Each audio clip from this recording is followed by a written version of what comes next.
Bonjour et bonsoir à toutes et à tous. Bienvenue dans cette nouvelle émission de Plan Culte saison 2, épisode Saison 1, 2.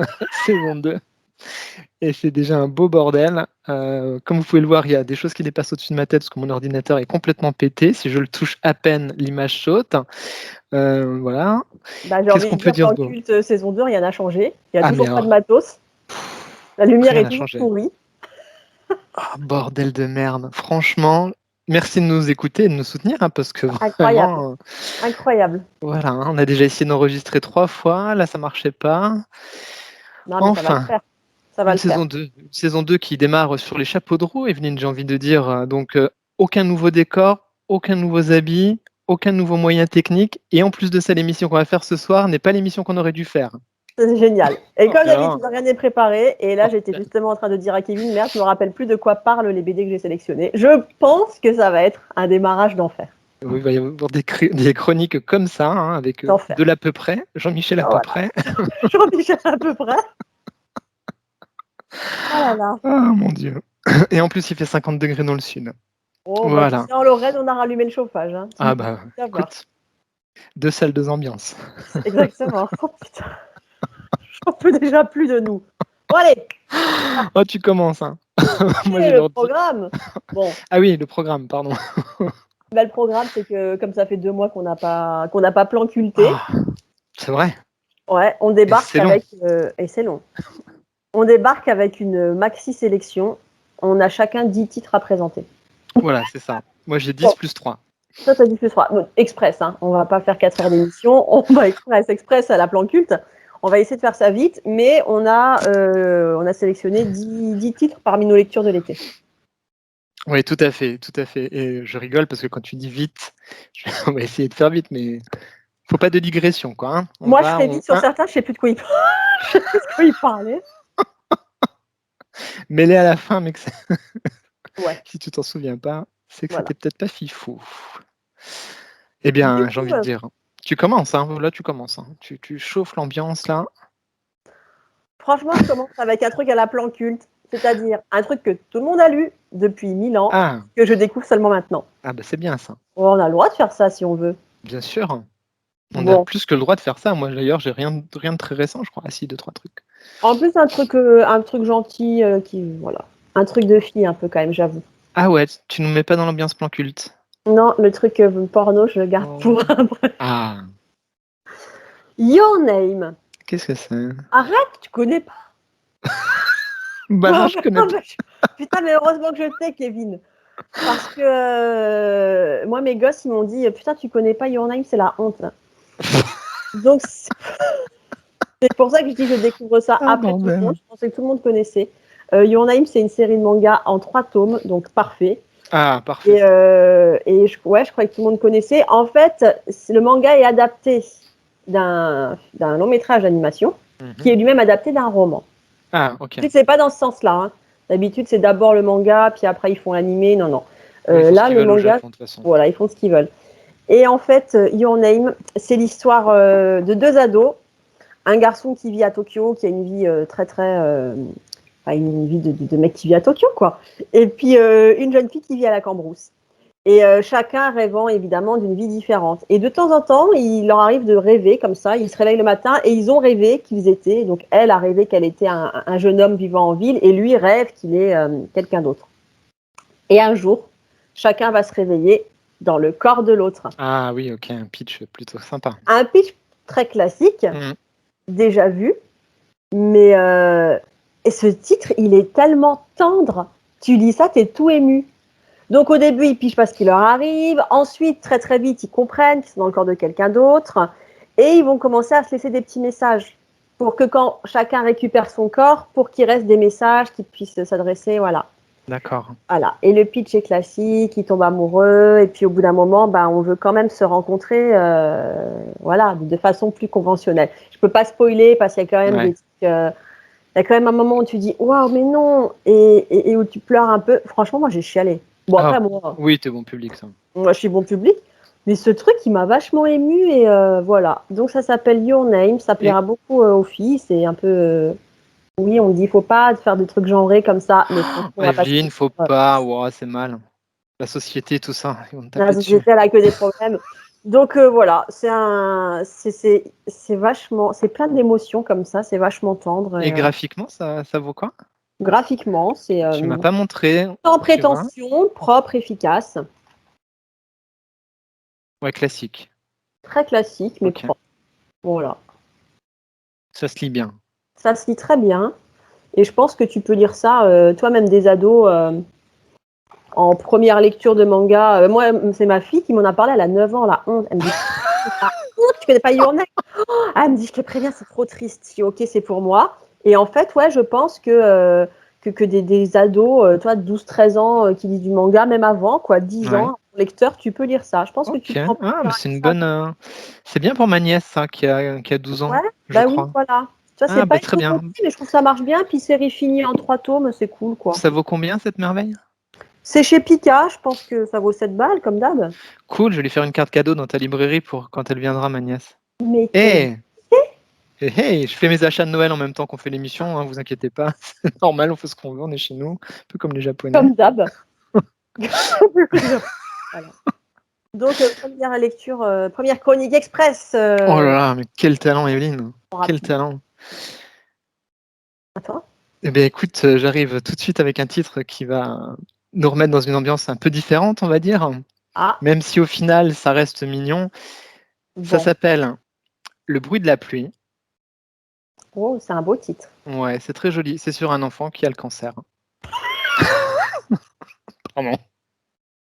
Bah, ce plan culte, hein. Non, mais je voulais. Écoute, j'avais failli oublier cette bonne ambiance. Tu vois, en Ah, fait, je le dis comme ça, mais c'est surtout pour la blague, parce qu'en fait, c'est plutôt un très joli livre, assez didactique, en fait, hein, qui va raconter le parcours que les parents peuvent rencontrer avec des enfants qui sont atteints de cancer, et notamment de cancer au cerveau. Et ça va parler de ce parcours et des soignants qu'on va rencontrer, des cellules d'accompagnement. Et c'est plutôt très joliment fait. C'est fait justement avec une de ces associations qui accompagnent les parents et qui les aident. Donc c'est vraiment très chouette. C'est une belle découverte.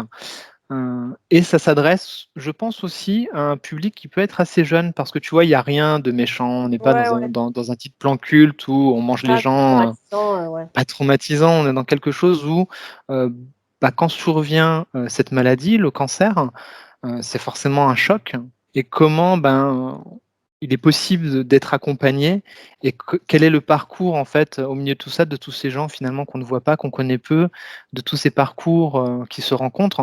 Donc j'ai trouvé que c'était joliment fait, c'est plutôt fait de façon intelligente. Le dessin, j'ai eu un tout petit peu de mal, mais après, tu vois, mon œil Ouais. s'y est fait. Heu, c'est pas moche, mais je dirais que c'est particulier. Il faut avoir le temps de rentrer dedans. Moi, au début, j'étais un petit peu surpris, tu vois? Et après, bah, la lecture est plutôt sympa, quoi. Donc, c'est un truc assez optimiste quand même. Oui, c'est quelque chose qui est assez optimiste. C'est une histoire qui finit bien, sur l'histoire de ce parcours de ce jeune qu'on va suivre, comment il va être suivi, comment, ça rentre pas non plus, tu vois? Ça parle, il a une grande sœur, donc il y a un peu ces rapports au sein de la famille, au sein de comment ça se passe, parce que forcément le minot qui est malade et qui est atteint d'un cancer va être un petit peu plus pas choyé, mais il va y avoir plus d'attention portée Oui, autour de lui, mais ça rentre jamais trop dans les détails. Ça effleure un petit peu ces possibilités qui existent, mais ça va pas non plus dans quelque chose de trop trash. On est vraiment là sur, voilà, ce chemin en fait qu'il existe et les difficultés et les personnes et les structures qui sont là pour accompagner. C'est plutôt intelligent parce que j'ai découvert, pas mal de choses en lisant cette BD. C'est plutôt chouette et puis c'est entrecoupé comme ça avec, donc tu suis l'histoire de ce petit jeune et tu le revois à la fin de chaque chapitre, en fait, adulte en train de dédicacer sa BD. Donc tu vois, à chaque fois, il y a quelqu'un qui vient demander une dédicace. «Ah, mais pourquoi vous avez écrit cette histoire?» et bim, ça enchaîne sur un autre chapitre. Donc on a une narration qui est assez fluide, qui est bien menée. Donc voilà, j'ai passé un bon moment de lecture, même si le thème est un thème qui est difficile. Pourquoi je le mets en top 10 alors que la numérotation n'a rien à voir ici? C'est parce que ça reste quand même, on va pas se mentir, une BD de niche qui va pas s'adresser à tout le monde. C'est pas un thème sur lequel tu vas forcément te pencher si tu es pas concerné. C'est vrai que c'est difficile ouais. d'aller vers ces sujets-là, mais ça Ouais, il y a des n'empêche, thèmes comme ça. Toi, la C'est dernière dur, fois, hein. j'ai lu une BD, je sais plus comment elle s'appelle, enfin, c'était sur une ado dépressive. Et je me dis, putain, en librairie, pour le caser, celui-là, Ouais, accroche-toi, c'est quoi. ça, exactement. Pareil, hein. Ouais, tu disais? Non, mais c'est bon. C'est tout ce que j'avais à dire. J'ai cru qu'une phrase commençait. Donc voilà, je trouve que c'est intéressant et ça mérite d'être soutenu et connu. En tout cas, après, ouais, effectivement, est-ce que tout un chacun va aller acheter ce genre de BD? Je sais pas, parce que ça reste quand même un thème particulier, mais c'est très joliment traité, avec des explications aussi à la fin, comment est né le bruit de la pluie, la personne qui est allée vers l'éditeur et vers l'auteur. Il y a aussi un petit peu d'éléments, tu vois, de connaissances avec un médecin avec quelques propos, mais c'est pas lourd. On est vraiment dans quelque chose de léger, de dédramatisant, comment il y a la résilience autour de tout ça, quelles sont les séquelles qu'il peut y avoir sur un enfant qui a été atteint comme ça de quelque chose au cerveau, avec tous les traitements qu'il y a, hein, chimiothérapie, pourquoi pas, plus radiothérapie, donc des traitements lourds. Et c'est voilà, c'est amené avec beaucoup de bienveillance et d'empathie, donc à découvrir. Et c'est chez quel éditeur? Oui, pardon, c'est chez des ronds dans l'eau, D'accord, une ouais, tu petite nous avais maison déjà parlé d'édition. d'eux. Ouais, on avait déjà parlé d'eux et ça vaut 18 €. Oh, wow. Voilà. Donc je ne dirais pas c'est la BD à mettre sous le sapin de Noël quand même, on va pas aller jusque-là, Sauf si tu mais as un ami qui aime les pauvres gosses, l'éditeur de sauf si pauvres tu as un gosses. ami qui aime les pauvres gosses, effectivement. Par contre, vraiment, c'est chouette que ce genre de BD existe pour faire connaître des choses qui sont des sujets très difficiles quand on est confronté, et ça fait du bien de lire quelque chose de plus doux et de plus bienveillant sur le sujet, Cool. non dramatisé. Bon, écoute, Chapeau à l'éditeur, hein, belle franchement, découverte. ouais, pour aller sur ce genre de Ouais, sujet, chapeau chapeau. pour aller sur des sujets comme ça, quand même. Respect. Ok, ok, à moi. Alors, j'arrive avec une petite nouveauté. Ah ouais. C'est vraiment bizarre, hein. Pour une fois, je vous parle pas d'un truc qui est sorti dans les années 80. C'est une BD, ouais, jeunesse, ado, mais bon, qui peut plaire à tout le monde. Et ça s'appelle, je ne sais pas si on dit Genius ou Genius. Je ne sais pas si tu l'as vu passer. Alors Ça pas s'appelle du donc, tout. on va dire Genius. Genius, un robot pas comme les autres. Ah, j'en ai pas du C'est tout entendu sorti parler. chez Glénat. Ouais, c'est Ouais, vraiment sorti il n'y a pas longtemps. Je l'ai reçu à la librairie. Je dis, oh tiens, c'est quoi ce truc? ouais. Et je pense que ça pourrait te plaire. C'est sur l'intelligence artificielle. Ah ouais, j'aime Et, bien ça. donc on est dans un futur proche. Et on va suivre une famille qui a décidé d'investir dans Genius, le robot qui est un robot de compagnie, qui est le meilleur ami des enfants. Ok, j'aime Voilà. bien ce genre de pitch, ouais. Alors, c'est bien fait parce que ça démarre là-dessus. Tu vois, les gens sont devant la télé et puis on leur fait l'article pour Genius. Je te montre. Je sais pas si tu vois. Ouais, je vois. Ça, et on leur fait, ils tombent sur cette pub, voilà, Genius, un robot super élaboré et tout, au top du top, qui deviendra le meilleur ami de votre enfant. Et c'est donc l'histoire d'un père qui vit seul avec son fils qui fait tout le temps la gueule. Et il se dit, bah, super, voilà, je vais investir. Et un beau jour, le gamin se lève et il y a ce robot de compagnie dans la maison. Alors, ce qui est cool, c'est que déjà la BD elle est pas longue, hein, c'est une 50aine de pages. Bon, Ouais, BD jeunesse, c'est souvent le cas. C'est plusieurs petites histoires. Donc, ok. il y a une continuité. Tu sens qu'il y aura une suite. Je pense que qu'il y aura même plusieurs tomes, que ça va être un truc long. Mais en même temps, ça peut se picorer comme ça. Hmm, Tu peux lire un ok. petit épisode à la fois. Ouais, chacun peut y aller à son rythme, notamment si c'est Chacun des peut y plus aller à jeunes, son quoi. rythme. Hmm. Voilà. Je trouve qu'elle est bien parce qu'il y a plusieurs niveaux de lecture. Un gamin de 10 ans va trouver ça chouette, un ado va voir plus de trucs, et nous, adultes, il y a quand même des moments où tu as une réflexion sur l'intelligence artificielle, Hmm. et pour le coup, je trouve que c'est assez adulte, tu vois. Voilà. Ok. Moi, je me suis pas ennuyée en le lisant. Et après, bon, bah, le pitch classique, tu as des petits sketchs qui sont très rigolos parce qu'il y a des situations un peu cocasses avec le robot. Et puis, alors j'ai trouvé ça vraiment chouette, il y a un moment où on te fait tout l'historique de la machine et du robot à travers les âges. Ah, cool. Sympa. Voilà. Ah, Où c'est pas mal ça. le père explique à son fils comment les robots sont arrivés dans nos vies. Tu as des références cinématographiques, tu as vraiment plein de trucs. Donc c'est pour ça que je te dis que je trouve que c'est plutôt Hmm. intelligent. Et puis, bien sûr, bah, au cœur de cette BD, il y a la problématique de l'intelligence artificielle, enfin de cette machine qui tend vers l'humanité. De Hmm. ce robot qui tout doucement va éprouver, enfin, est-ce qu'on peut dire éprouver, voilà, des ébauches de sentiments, qui va vouloir être plus humain, et voilà. Donc c'est assez classique, mais j'ai trouvé que c'était bien traité, parce que ça peut plaire, toi, contrairement à ton histoire de gosse qui a le cancer. Ah bah je suis désolé. Hein. Non mais moi ça me va, tu me connais. Mais ça, tu vois, je trouve que c'est un truc qui peut se vendre facilement, que tu peux conseiller facilement à beaucoup de gens, parce que c'est plus facile à mettre sous le sapin. Voilà, c'est à la fois rigolo, c'est intelligent, et la suite sort l'année prochaine, c'est déjà annoncé. Voilà, donc je pense que c'est parti pour être une petite série plutôt sympa.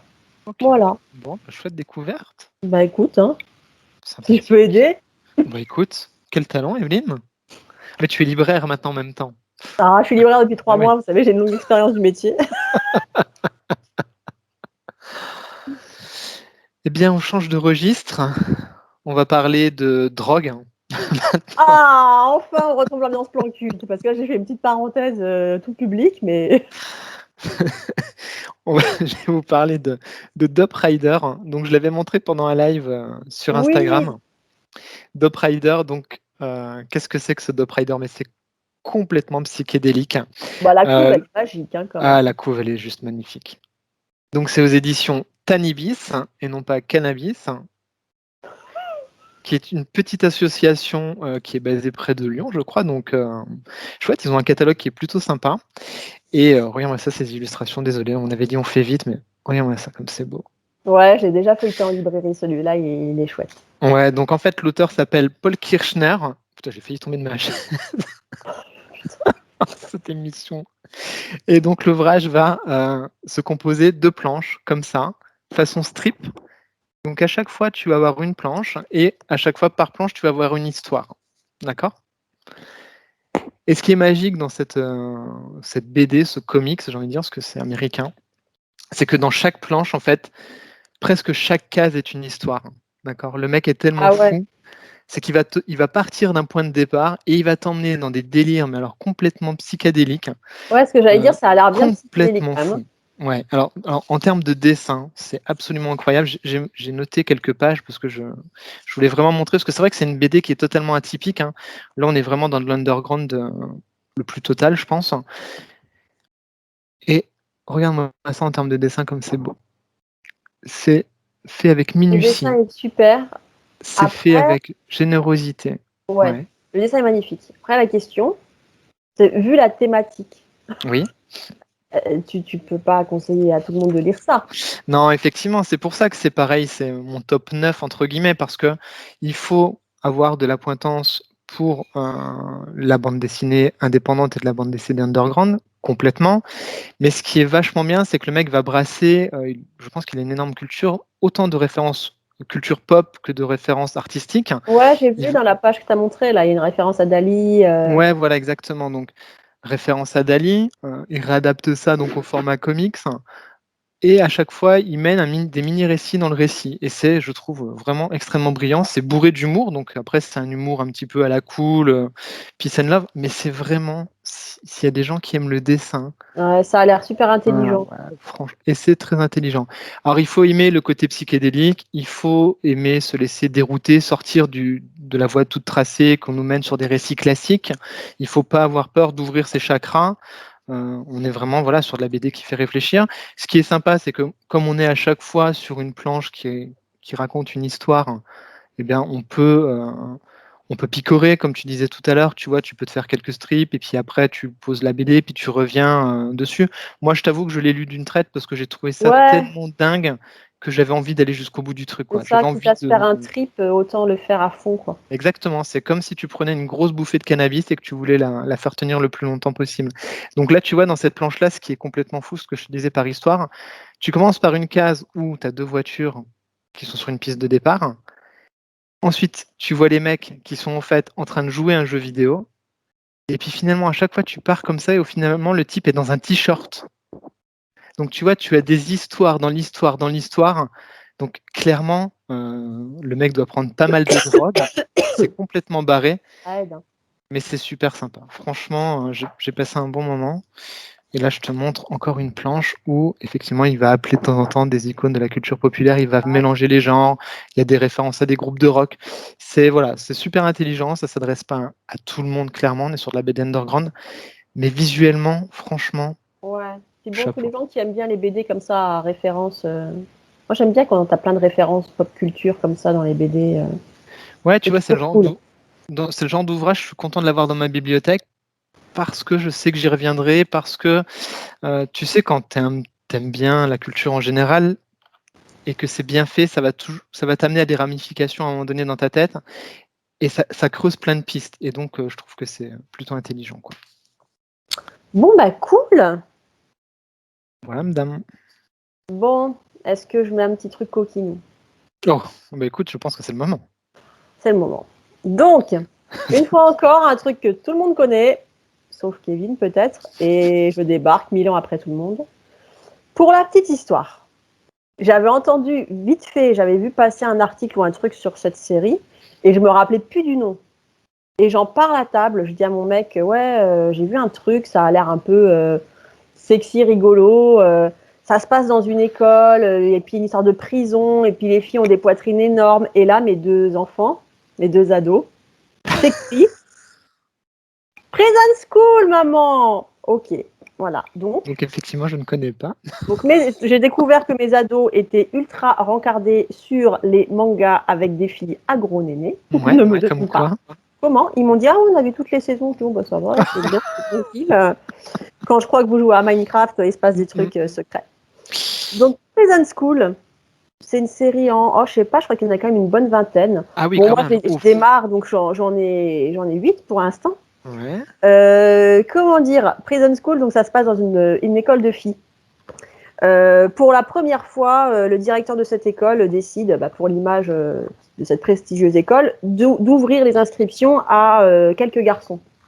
Donc une poignée de garçons débarquent dans cette école, donc t'imagines bien le truc. Et puis bon, les Japonais, on commence à les connaître. Oui. Les garçons, il va y avoir des filles partout. Sauf que cette école a une façon de fonctionner très très à part. Un groupe de filles, il y a une espèce de comité de filles qui sont vraiment très très respectées par toutes les étudiantes, ont mis en place un système de prison. Si tu déconnes, tu vas en prison. C'est autogéré. Genre, on a nos propres règles, le directeur est OK. Et évidemment, les garçons déconnent très vite. Et dès le début, tu te retrouves avec les garçons en prison. Et à partir de là, les garçons qui pensaient qu'ils allaient passer leur temps à tâter du gros néné se retrouvent en tôle et souffrent-douleur de ces filles qui sont bien décidées à ne pas se laisser faire. Alors, je vais te montrer le graphique. Oui, je veux voir ça. Je te cherche une page où il y a non pas des gros nénés, mais des énormes nénés. Parce que c'est un peu le principe de ce truc. Alors, comment dire à chaque fois, c'est pourquoi tu dis des trucs comme ça? C'est pour les. Bon, attends, je te cherche une page vraiment cool. Bon, en gros, graphiquement, c'est comme ça. Ah ouais, c'est sympa. Correct. Donc, tu as toujours des gros plans sur les nénés, sur les fesses. T'as pas de sexe. Ça, c'est pas un hentai. C'est un truc quand même vachement rigolo. Donc pourquoi je dis ça? Oui, peut-être que, enfin, pas peut-être tout sûr, ça s'adresse sûrement principalement à des ados bouffis d'hormones. Mais en même temps, c'est toujours pareil, je trouve qu'il y a une deuxième lecture. Cette série, ça se moque à l'excès des fantasmes masculins. Ouais, c'est ce que j'allais te demander. Est-ce que vraiment ça tient la route au-delà du côté comédie, quoi?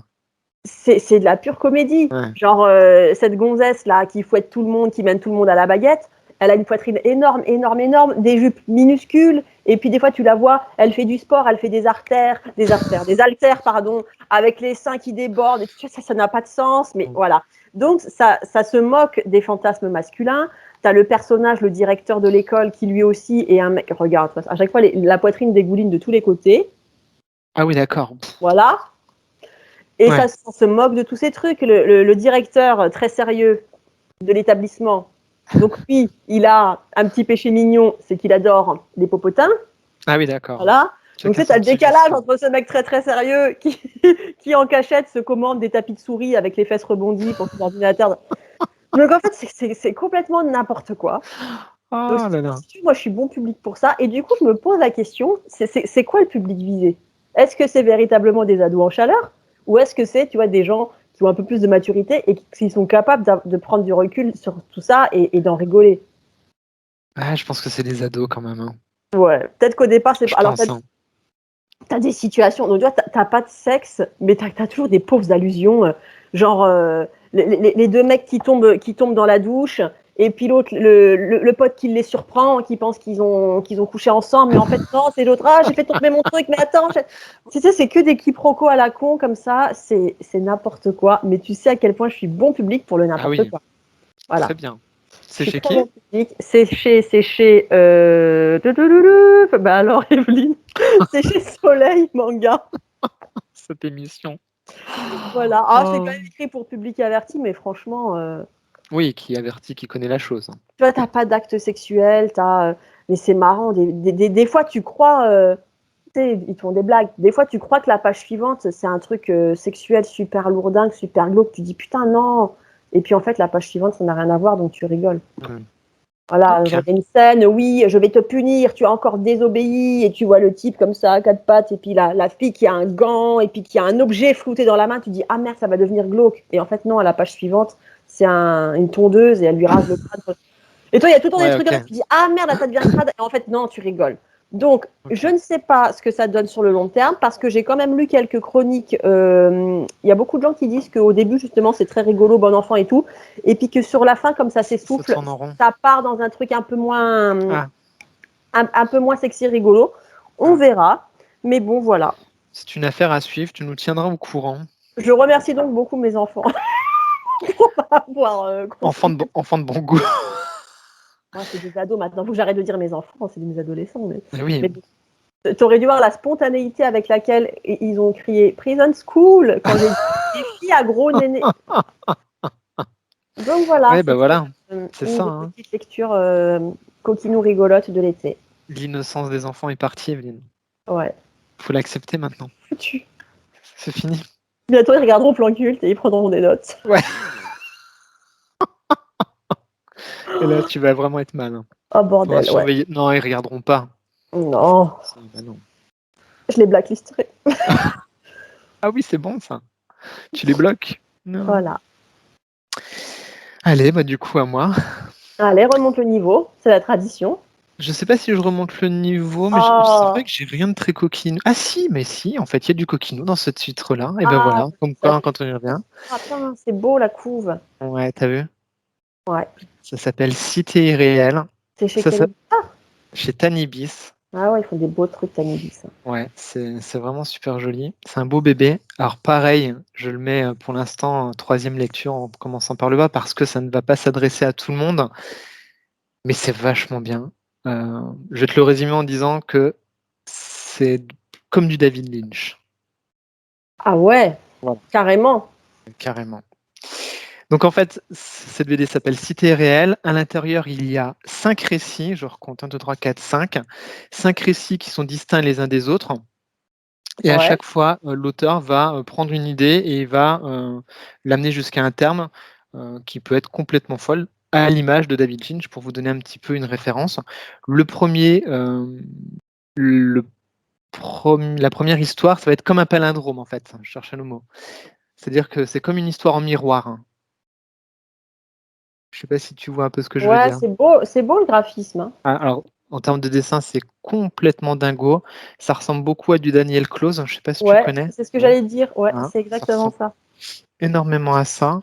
Ouais, c'est sublime. Alors, il y a 4 histoires qui sont en noir et blanc. Il y en a une seule qui est en couleur. Donc Je vais te 4 histoires remontrer indépendantes. 5 histoires indépendantes. 4 en noir et blanc, une en couleur.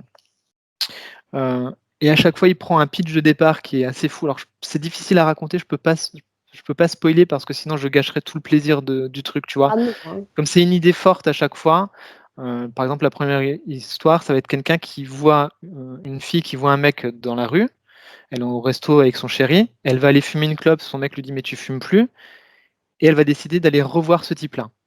Voilà. En gros, tu vois une histoire très con, hein, qui pourrait Ouais. être une histoire d'adultère classique. Sauf que c'est pas ça l'histoire en fait. Donc là, raconter l'histoire, ce serait Ouais, donc tu peux pas trop nous. ouais, je peux pas trop vous Mm. spoiler. C'est juste qu'à chaque fois, il y a une idée forte qui est exploitée jusqu'à son paroxysme. Il y a un petit peu de choses coquinettes quand même, par Ah moment. oui, effectivement. Donc là, c'est l'histoire d'un mec qui est un peu maltraité par sa femme. Ah, Voilà, le pauvre. le pauvre homme. Et donc ça va partir dans tous les sens. Donc je montre aussi pour nos amis coquinous qui aiment bien. Voilà, et donc en termes de C'est dessin, trop c'est beau le très dessin. ouais, le dessin, c'est J'adore. très beau.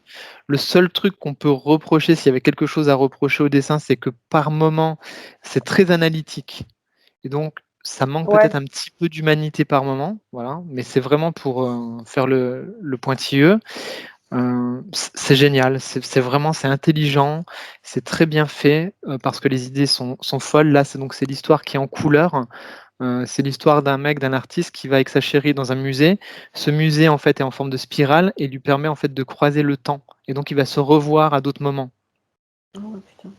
Donc c'est vachement bien et ça va encore plus loin que ce que je vous raconte. Donc Ouais, donc en et termes de scénar, c'est vachement chiadé, quoi. ouais, c'est hyper chiadé.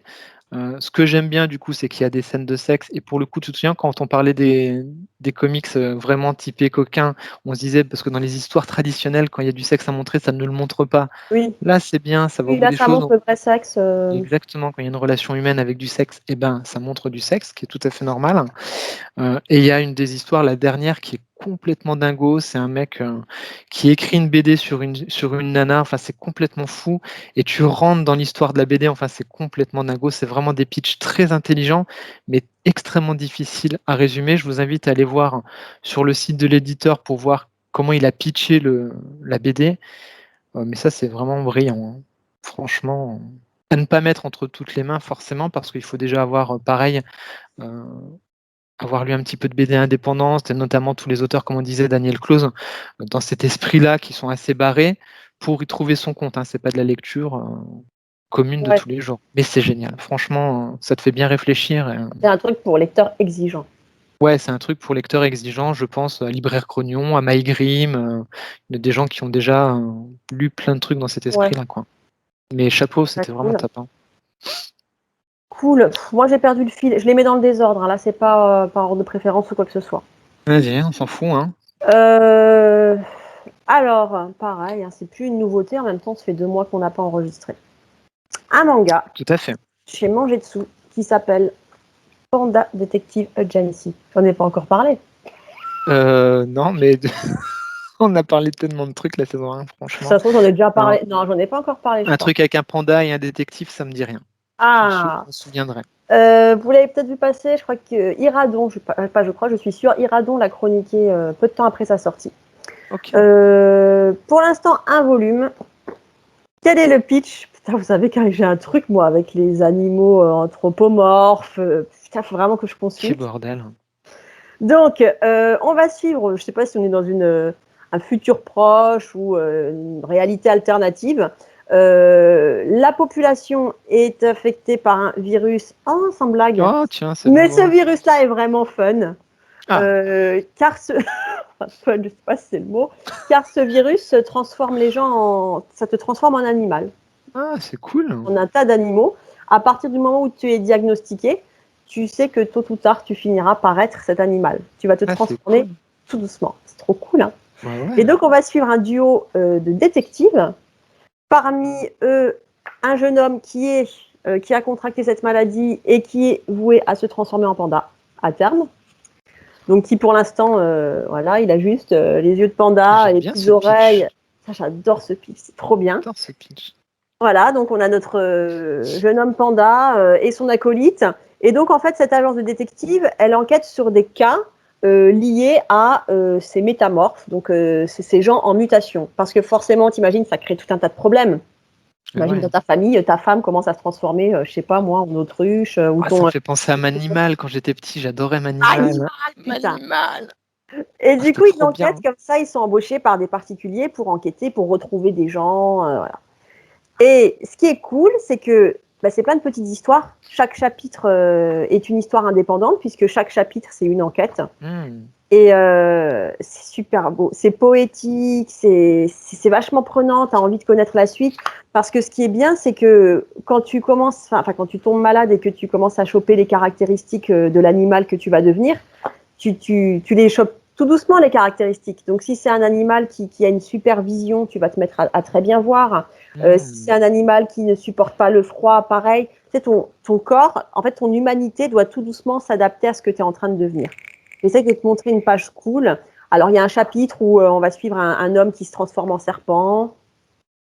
Ah, mais c'est trop bien. Il y en a un, c'est une jeune fille, toute jeune fille qui se transforme en oiseau. Et puis, ce qui est intéressant, c'est les rapports humains, quoi. T'en as qui vont être affectés par cette maladie, pour qui ça va être un drame, ou pour l'entourage, et puis il y en a qui vont adorer ça. Et tu vois, là, c'est Ils sont forts, ces Japonais. fort, c'est japonais. C'est un type qui se transforme en dauphin. Ah ouais, mais c'est trop cool. C'est vraiment trop cool. Et puis, alors, c'est pas forcément des animaux. À la fin, tu as aussi une jeune fille qui se transforme en végétale. Donc, elle a besoin de lumière et tout. Et écoute, ce truc, c'est à la fois un condensé de poésie. En même temps, la narration, c'est hyper. Tu t'ennuies jamais. Il se passe tout le temps des trucs. C'est pas un truc répétitif. Franchement, c'est super prometteur. Le format, moi, j'aime bien les mangas de ce format-là, un peu plus grand. C'est chez qui? C'est chez Mangetsu. Ça coûte 12,90 comme c'est du grand format. Ah oui, ok, c'est du plus grand format. Okay. Et c'est parti pour être une série, mais alors Iradon m'a dit, il me semble que le mangaka a eu des problèmes de santé. Enfin, on ne sait pas si elle va être poursuivie. Il s'est transformé en animal. Transformé en animal. C'est trop bien, quoi. Enfin, c'est trop bien. À la fin, tu es quand même un panda ou ça dépend de l'animal. Tu sais, à la fin, tu es un pangolin. Putain, ça craint. Ou à la fin, tu es. Pangolin, ouais. Un panda, ça va. Tu vas finir dans un zoo tranquille. On te demande juste de te reproduire et de manger du bambou. C'est vrai, ou un cafard, ça craint un peu, bref. Oui, cafard, ça craint. C'est un bon truc, et puis ça interroge vachement sur notre humanité. Ouais, ça a l'air chouette. Très beau manga. Oh, magnifique, mais alors, top. Ah. Bah écoute, quelle belle découverte. N'est-ce pas? Mais bien sûr. Alors, j'arrive avec un truc un peu plus facile à pitcher que des histoires page. Je l'ai sur ma pitch, je ne l'ai pas encore lu. Exploragia, je ne sais pas si on prononce comme ça. Exploragia, avec cette couverture magnifique. Toute douce en plus, en peau de pêche. Ouais. Magnifique. Je vous montre déjà quelques dessins à l'intérieur parce que c'est tout à l'aquarelle et c'est superbe. Donc, qu'est-ce que c'est Exploragia? L'univers disparaît petit bout par petit bout. Hein, tu es là, tout d'un coup tu peux disparaître, une planète peut disparaître, une fleur peut disparaître, n'importe qui peut disparaître. En fait, il y a un problème dans ce qui régule le maintien de l'univers. Et donc, il va falloir trouver une solution. Et pour ça, on va envoyer à des confins d'années-lumière ces deux demoiselles chercher deux matériaux rares, des éléments qui vont pouvoir permettre de rétablir l'ordre dans l'univers et l'équilibre pour que les choses réapparaissent. C'est une auteure française, parisienne, qui a fait ça. C'est sa première bande dessinée. Je vous montre un petit peu parce que franchement, chapeau au dessin. Ouais, c'est beau dedans. Tout est fait à l'aquarelle. Tu l'as feuilleté un petit peu du coup, toi? Ouais, je l'ai feuilleté, mais je ne l'ai pas encore lu. Ouais. Donc ça se lit très bien. C'est un récit, on va dire, classique de science-fiction, mais de science-fiction plutôt positive. On n'est pas dans un truc glauque de fin du monde. On est vraiment dans une fable comme ça, non? Exactement. Dans une fable, quelque chose qui est sur la découverte de soi, la découverte de l'univers. Comment finalement trouver des solutions, mais des solutions positives. Comment on rencontre d'autres espèces. Alors j'aurais aimé te trouver ces créatures, tu les as peut-être déjà vues, ces chats extraterrestres. J'aurais bien aimé te montrer. Parce que ça, je pense que ça t'aurait plu. Tu n'as pas vu la page des chats extraterrestres. Tu n'as pas vu la page des chats extraterrestres. Donc voilà, donc ce qui est sympa, c'est que c'est aussi, je pense, une métaphore de l'auteur. Hein, comment on est à un point de départ, comment des choses peuvent disparaître et apparaître, et comment finalement on trouve son équilibre au milieu de tout ça. Voilà, j'ai trouvé ça vraiment intelligent et bien fait. Oh, je trouve pas, tu vois, cette émission est tellement bien préparée. Ce sera la surprise. Donc voilà, il y a des chats extraterrestres qui mettent des combinaisons et c'est très très très très beau. C'est très positif. Hein. Et je trouve qu'il y a vraiment une belle allégorie du monde d'aujourd'hui qui finalement disparaît petit à petit devant nous. Hein. On va pas se mentir, le monde est quand même compliqué avec tous les problèmes écologiques. Comment finalement une espèce disparaît, comment des plantes meurent, comment les choses disparaissent et qu'est-ce qu'il faut faire pour retrouver cet équilibre. Alors c'est peut-être en allant explorer d'autres planètes, c'est peut-être en explorant son moi intérieur, c'est peut-être en explorant des choses qui touchent au divin. Peut-être, voilà, chacun y verra ce qu'il veut dans cette bande dessinée-là. En tout cas, moi j'ai trouvé que c'était très beau, avec des belles valeurs. Mmh. C'est super beau. C'est un genre de récit allégorique, non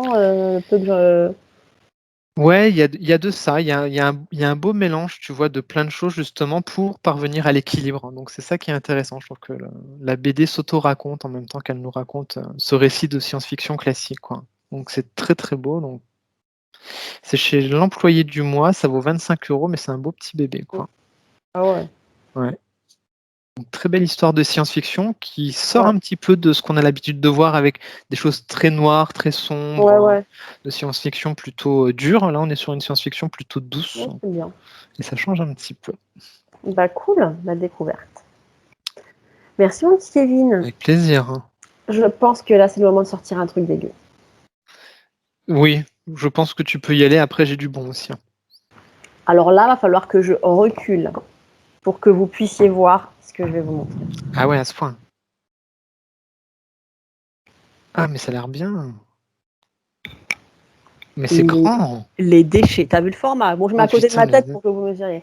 Il a vu le format de malade. Ah ouais, je vais faire un book face avec cette. Ah ouais, tu peux faire des Ah super trucs. ouais. C'est chez Misma. Comme par hasard, hein. Voilà, donc format de dingue. Alors c'est souple, hein. C'est comme un journal. C'est pas une couve rigide. Ouais. Les déchets de Michelangelo Setola. C'est une nouveauté? C'est paru cette année. C'est pas leur tout dernière parution, Ok. mais c'est assez récent. C'est un truc, mais c'est juste trop bizarre. Je refuse d'utiliser le mot malaisant qui n'existe Ouais. pas, puisque le verbe malaiser n'existe pas. Ah bon? Mais On m'aurait les menti. jeunes diraient de base c'est malaisant. Enfin les jeunes ou les moins jeunes, ils savent pas parler. De base c'est malaisant. Moi je vais juste dire que franchement ça te colle un malaise total. Ah ouais. Tu sais pas si tu as envie de mourir ou de gerber. Ah ok. Mais tu vas jusqu'au bout. Bienvenue C'est dans la génial. saison 2 de Plan Cul pour ceux qui nous découvriraient pour la première Là fois. il faut. Alors ça, est-ce que c'est pour tout le monde? Non. Ça, c'est pour des lecteurs exigeants et prêts à sortir totalement de leur zone de confort. Putain. Je te montre le graphisme parce que Bordel. franchement, c'est pas rien. Dis-moi si tu arrives à voir. Ah putain. Ok. Ah, ça me fait penser un peu à Menottes et Quenottes. Ouais, en plus cradingue. En encore plus cradingue. En beaucoup, beaucoup plus cradingue. Ah ouais. Déjà, c'est fait au crayon de papier, puis tu sais, je sais pas si t'as un effet buvard comme ça, c'est tout hyper cradingue, il y a des taches, regarde. Ah oui, ok. Par contre, ouais, une fois que tu. C'est vrai qu'au début, ça doit être dur de rentrer dedans. Par contre, Alors, l'histoire ça a est l'air cool. intéressant, hein. Ouais, l'histoire, ça commence, tu démarres avec un groupe de travailleurs, enfin des types Ouais. paumés qui embarquent à bord d'une camionnette pour aller travailler dans une usine. Tu comprends que c'est une question de vie ou de mort, hein, que si tu ne te fais pas embaucher, si tu peux pas travailler, tu vas crever. Et alors, tous ces mecs, ils sont complètement déformés, quoi. Je sais pas si c'est des mutants ou quoi, ils ont tous des visages trop bizarres. Ah ouais. Ça me fait penser un peu à du Pierre la Police. Redis-moi. Pierre la Police. Mais j'ai lu ça il y a très longtemps. Ah ouais. Ah ouais, c'est Tu bien, vois, hein. ça te colle le malaise. Et puis alors, c'est pas non plus un hasard s'ils ont décidé de le faire dans un format comme ça. Ouais. T'as le truc ouvert comme ça devant toi, c'est en immersion totale. Ah ouais, Des c'est fois, t'as des clair. doubles pages, donc mate les doubles pages. Oh putain. Ouais, il y a un beau boulot d'édition, là, encore une fois, hein. Donc tu vois, tu rentres dans le truc. L'imprimeur, il a dû être content. Rumeur, il a dû être content. Tu sais, c'est vraiment comme quand t'es au cinéma devant l'écran, là, t'es dans le grand truc. Donc il y a tous ces types là qui ont des gueules bizarres. Et il y en a un, putain, regarde la page là. Ah, Ah ouais. Ouais, c'est. ils ont plus d'yeux. Oh. J'ai Donc failli dire voilà. malaisant, hein, pour le coup. Ouais, de base. Et donc, ces types vont bosser dans une usine. L'usine, tu comprends pas trop ce qu'ils fabriquent. Ils doivent réparer des trucs. À un moment, c'est comme un horrible cauchemar, ce truc. C'est quand tu fais des cauchemars, what the fuck, tu comprends pas. Donc, à un moment, tu as des phoques égarés. Les phoques sont en train de crever. Les mecs t'expliquent qu'après, on va les recycler. C'est vraiment un truc trop bizarre. C'est plein de misère. C'est désespérant, c'est glauque, cette BD est Oh là là, mais quelle émission. mais mais génial. Franchement, faut la lire. Hein.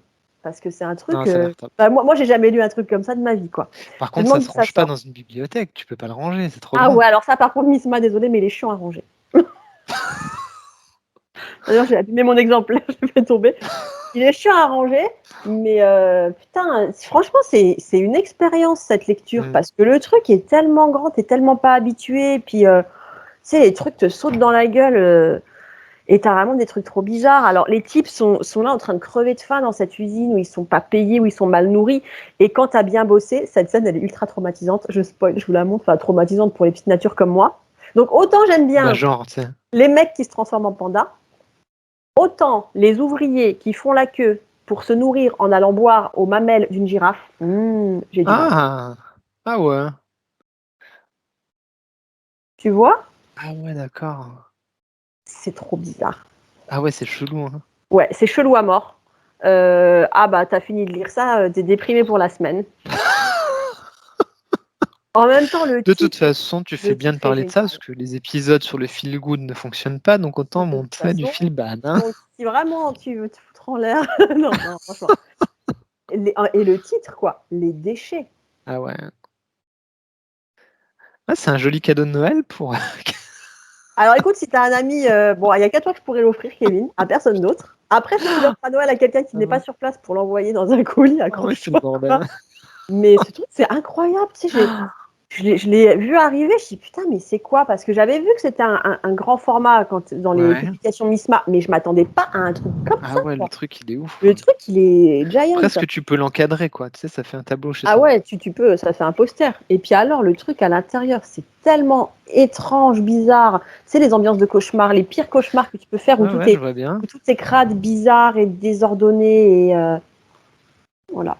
Mais je suis contente de l'avoir lu. Est-ce que je le relirai? Bon, tu sais quoi, peut-être.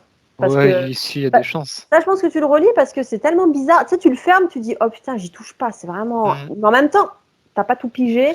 Donc, je pense que ça mérite plusieurs lectures.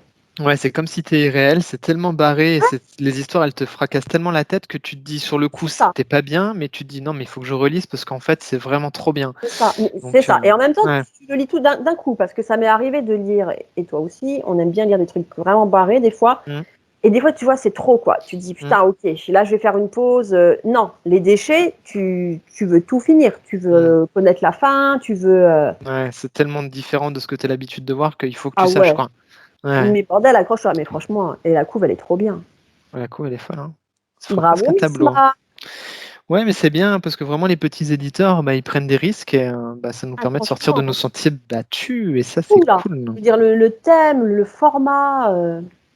Ils ont assuré quand même. Hein. Ouais, tu vas pas chercher tout le monde. Hein. Non, c'est sûr. Respect, Missma. Respect aux petits éditeurs. Chapeau, les gars. On vous aime. Eh ben, écoute, je vais rester sur quelque chose de très joyeux. Oh, je savais que je pouvais compter sur toi. Léa ne se souvient pas comment fonctionne l'aspirateur. C'est vraiment le titre? Oui. Ah, le titre est dingue. D'accord. Mais ouais, le titre est...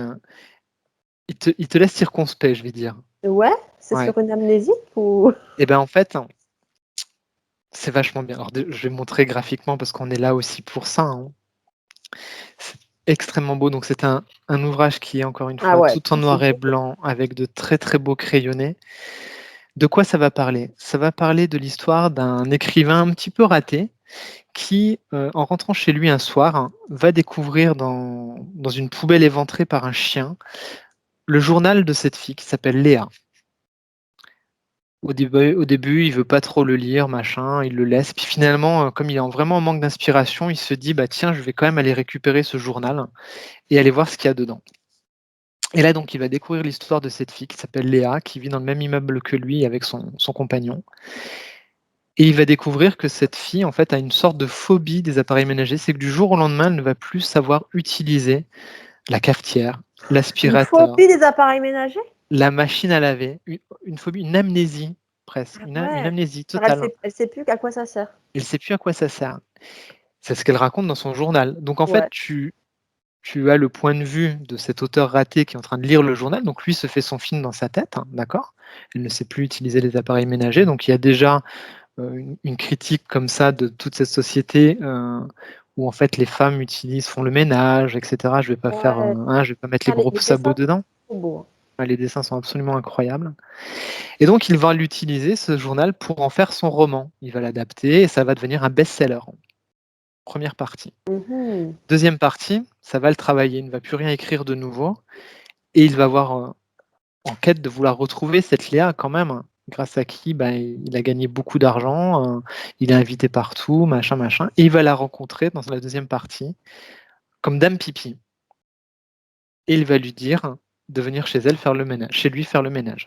J'en dis pas plus parce que ce serait vraiment vous spoiler tout le sel de l'histoire. Ouais. Mais au final, cet ouvrage est un ouvrage sur les femmes battues. D'accord ? Derrière ce journal intime se cache en fait comment cette Léa a caché, derrière cette histoire de amnésie des appareils ménagers, le fait que son compagnon la battait à chaque fois qu'elle ne faisait pas une chose correctement. Donc ça veut dire que ce soir, tu nous offres le combo enfant cancéreux et femme battue.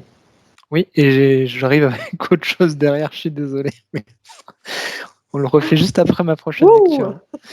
Oui, voilà, donc effectivement. Et du coup, c'est toujours chez Déron dans l'eau, justement, la BD sur l'enfant Ouais. cancéreux. Donc, On tient une bonne maison d'édition avec on des tas tient... qu'on aime là. Ouais, voilà, on tient une maison d'édition qui, on va dire, met ses couilles sur la table pour parler vulgairement Ouais. et qui n'a pas peur d'aller aborder des sujets de façon frontale. Donc, c'est Corberan qui est au scénario et au dessin, il s'appelle Wang Zhou, c'est un Coréen. C'est sublime, sublime, sublime. Les crayonnés sont absolument magistraux. Il va y avoir de l'intensité dans les moments intenses sur l'appui du crayon. Il va y avoir des moments plus flous, plus doux, plus estompés. Il y a un vrai travail sur le dessin qui est absolument sublime. Et en termes de scénario, en termes de récit, c'est vraiment hyper millimétré. C'est vraiment au diapason. Tu vois, c'est comme une petite Ouais. musique qui déroule comme ça. Tu es embarqué, ça se lit d'une traite. Le titre est bizarre, effectivement. Léa ne se souvient pas comment fonctionne l'aspirateur, mais c'est vraiment bien. Franchement, je vous invite à le découvrir. Ah, C'est un beau non, non, sujet et ça vaut 18 €. moi, je vais me le prendre. Tu m'as convaincu, ça y est. Ouais, ça va te plaire, ça. Ça va te plaire. Voilà. Bah ça y est, on a Ouais, plus le ça moral. on va pas relever le truc. Hein. Bon, allez. J'ai plus rien de gai. Hein. Je viens de regarder ma pile et honnêtement, ça fait peur à voir en fait. Oh, moi ça va, j'ai encore un petit truc coquinou. Ah ouais? Oh putain. Bon, avant le truc coquinou, je voudrais qu'on parle d'un album. Kevin, est-ce que tu as passé un été de merde? Ouais, j'ai eu de bonnes lectures. Je voudrais qu'on parle d'un album qui vient tout juste de sortir et qui est écrit par un copain. Donc là, ça rigole plus. Ah. Ça s'appelle Vive la farce. Ah, mais tu en as parlé il y a pas longtemps. J'en ai parlé sur l'Instagram de la librairie. Eh oui, c'est ça. Vive la farce de Manolo Prolo. Bon, Manolo Prolo, c'est un copain, c'est un mec que j'adore et tous les gens qui le connaissent l'adorent parce que c'est un type super qui a le cœur sur la main. C'est un type qui est super rock'n'roll. Moi, je l'ai connu quand j'étais commerçante. J'avais ma boutique rock il y a longtemps. On a fait des concerts ensemble et tout. Bref, le type est super. C'est un mec comme t'aimerais bien parce que c'est un mec de gauche. Ah, voilà, c'est bien. Voilà, parfait. Et vive la farce. Voilà. Et vive la farce, ça te plairait parce que je t'explique le pitch. On va suivre une bande de types qui bossent dans une usine en grande difficulté. Ça se passe, on connaît bien ça, nous, en Lorraine. Hein. C'est la Lorraine, j'allais le dire. Hein, c'est la Lorraine. C'est la Lorraine. Donc, la boîte se casse la gueule. La boîte est revendue, reprise par un groupe coréen financé par le gouvernement et puis qui, au bout du compte, laisse couler la boîte ou la gère de façon catastrophique sans se soucier de qui que ce soit là-dedans. Donc, un pitch qu'on connaît bien, pas seulement en Lorraine, mais en Lorraine, on connaît bien ça. Hein. Malheureusement, histoire vraie, quoi. Ils ont vécu, hein. Voilà, les repreneurs étrangers qui coulent les boîtes et qui laissent crever les gens. Voilà, prenant l'argent public entre-temps. Exactement. Donc, c'est le pitch de départ. Et les deux types, donc juste avant ils savent qu'ils vont se retrouver foutus à la porte, qu'ils vont se retrouver sans rien. Le patron coréen leur demande d'accomplir leur fille une enveloppe en échange d'un sale boulot. Ils doivent faire disparaître des produits compromettants qui ne devraient pas être dans les locaux de l'usine. Donc c'est un polar. En fait, si tu veux, je pense que c'est un polar sur fond de contestation sociale ou un thriller. Ça a l'air vachement bien. Hein. Trop bien. Alors dans l'ambiance, pas dans le graphisme, mais dans l'ambiance, ça m'a un peu fait penser à RIP. C'est des D'accord. mecs, des mecs, quoi, des Je vois. bonhommes, quoi, des mecs qui ont de la personnalité, mais qui en même temps sont des types paumés. Tu vois, il y en a un, il vient de Des se faire bourrus un petit martyrier. peu. Ouais. Ouais, l'autre, c'est un mec vieillissant, malade. Enfin, des mecs qui ont des pauvres vies, quoi, qui se débattent dans des pauvres vies. Et donc, le pitch de départ est celui-ci. Et puis, la suite, voilà, la fermeture de l'établissement qui se précise, les mecs qui ont plus de boulot, qui sont dans la merde, qui vont crever. Et pour couronner le tout, une négligence de la direction qui coûte la vie à un ouvrier. Bref, les types vont décider de pas se laisser faire. Donc, je ne veux pas trop en raconter parce que je voudrais pas vous... Putain, puis trop bien, quoi. Les noms des chapitres qu'il a donnés. Chapitre 2, Lorraine, cœur d'acier. Bon, là, si t'es pas Lorrain, tu peux pas... Ouais, tu peux Tu peux pas. pas avoir la petite larme, mais voilà, Lorraine, cœur d'acier. Et Ça a je l'air veux pas bien, en hein. dire plus. Alors, je te montre ça. Donc, c'est tout du noir et blanc. On a beaucoup de noir et blanc dans notre sélection aujourd'hui, je Ouais, moi, trouve. j'aime bien. Et Et je veux pas il fait trop... quoi? Il est au scénario et au dessin? Alors, c'est écrit, lui, il est au dessin. Le D'accord. scénar, c'est Zilber Karevsky, en fait, c'est inspiré d'un roman. D'accord. Le scénar, c'est le romancier qui, en fait, a scénarisé sa propre histoire. Ils ont bossé tous les deux là-dessus.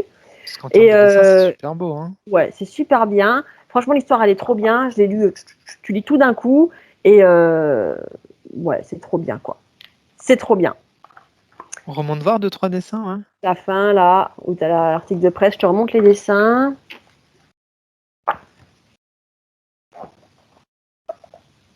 Ouais, c'est chouette, hein. Trop bien. Alors, je vous reparlerai de lui. Manolo, il a déjà publié d'autres BD. Et c'est un mec qui faisait même un fanzine. Putain, moi, j'ai un amour des fanzines sans limite. Et à l'époque, il faisait un petit fanzine qui s'appelait What's Up Rocker. Et qui se vendait très bien dans les concerts et tout. Et je trouve que dans le trait, il y a ce truc un peu... c'est ça, c'est Ouais, un peu underground, des hein. milieux rock. Ouais, ouais. Ouais. Donc, voilà. C'est chez qui? Alors, et ça aussi, c'est génial.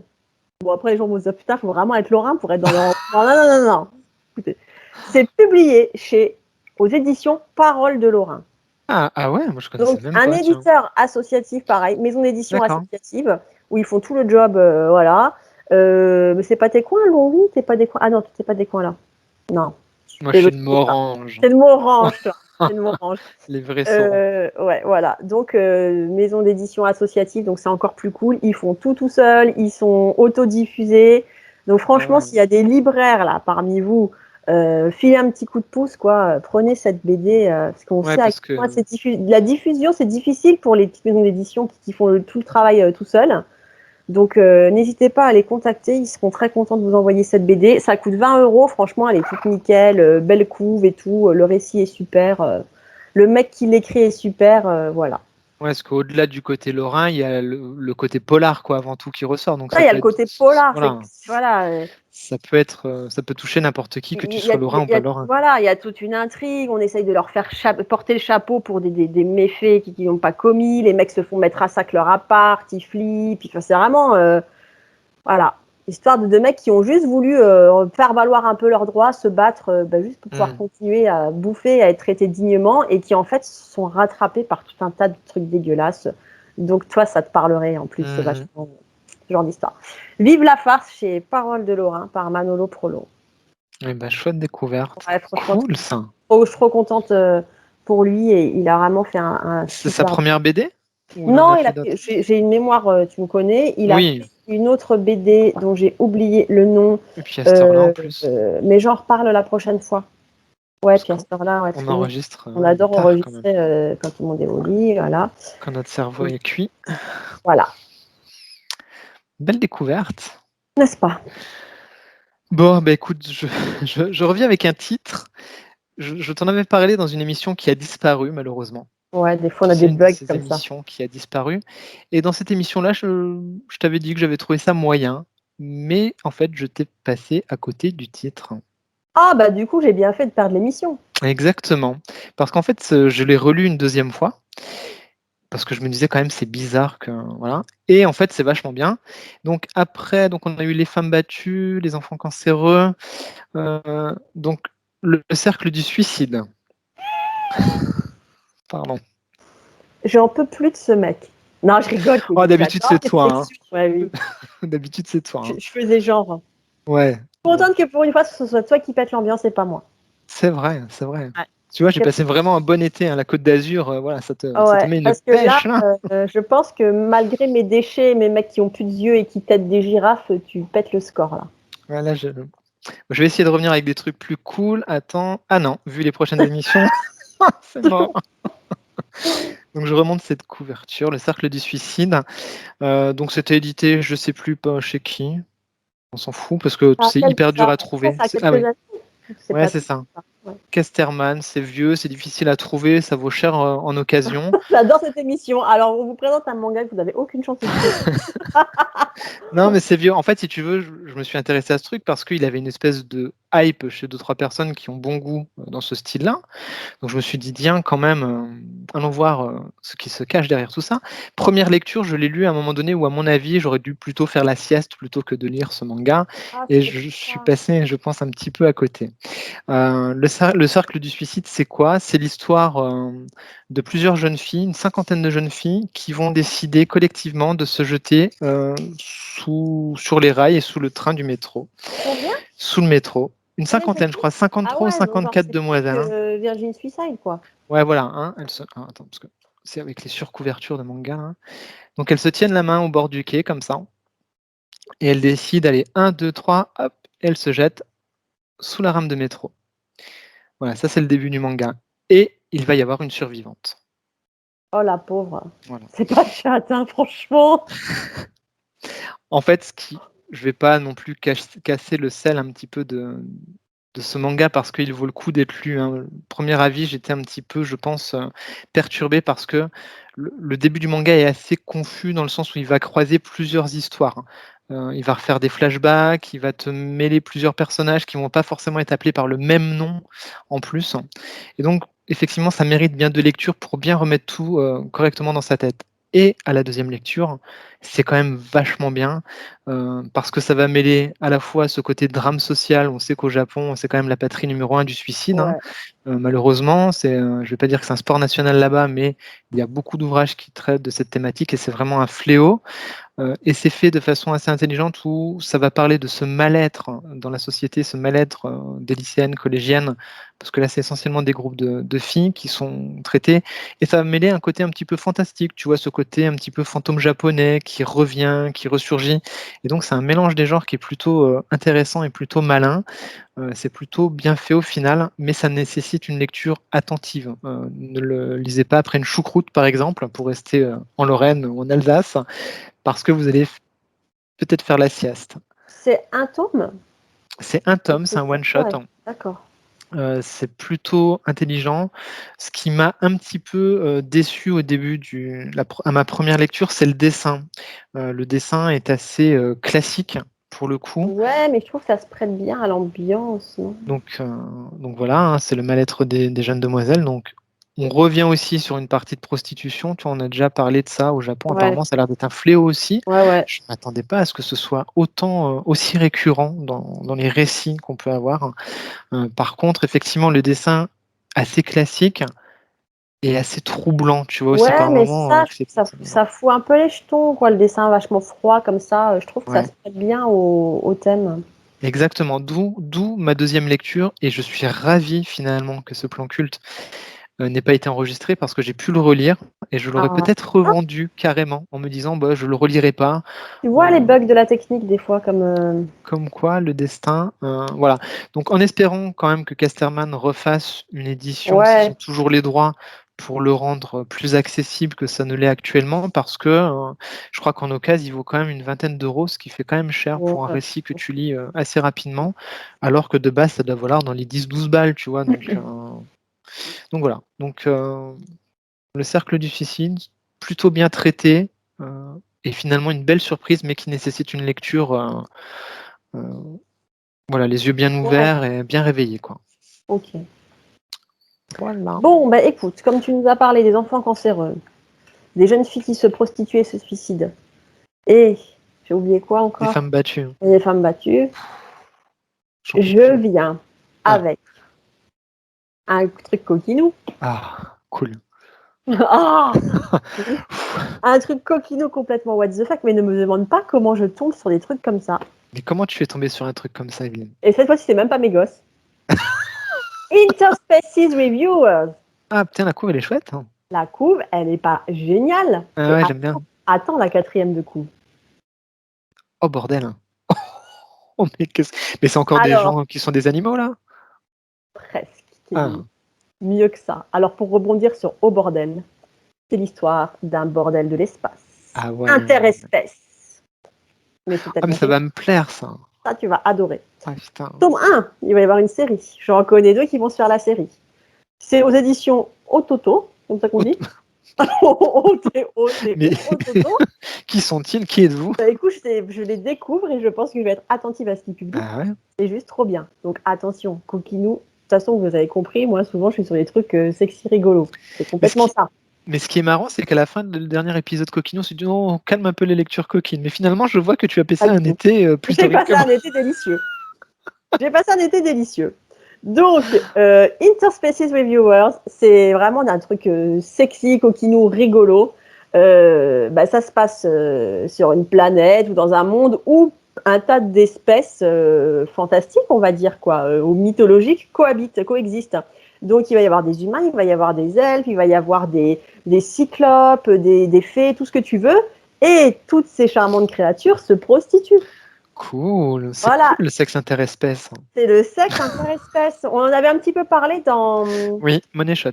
Dans Money Shot, c'est ça. Mmh.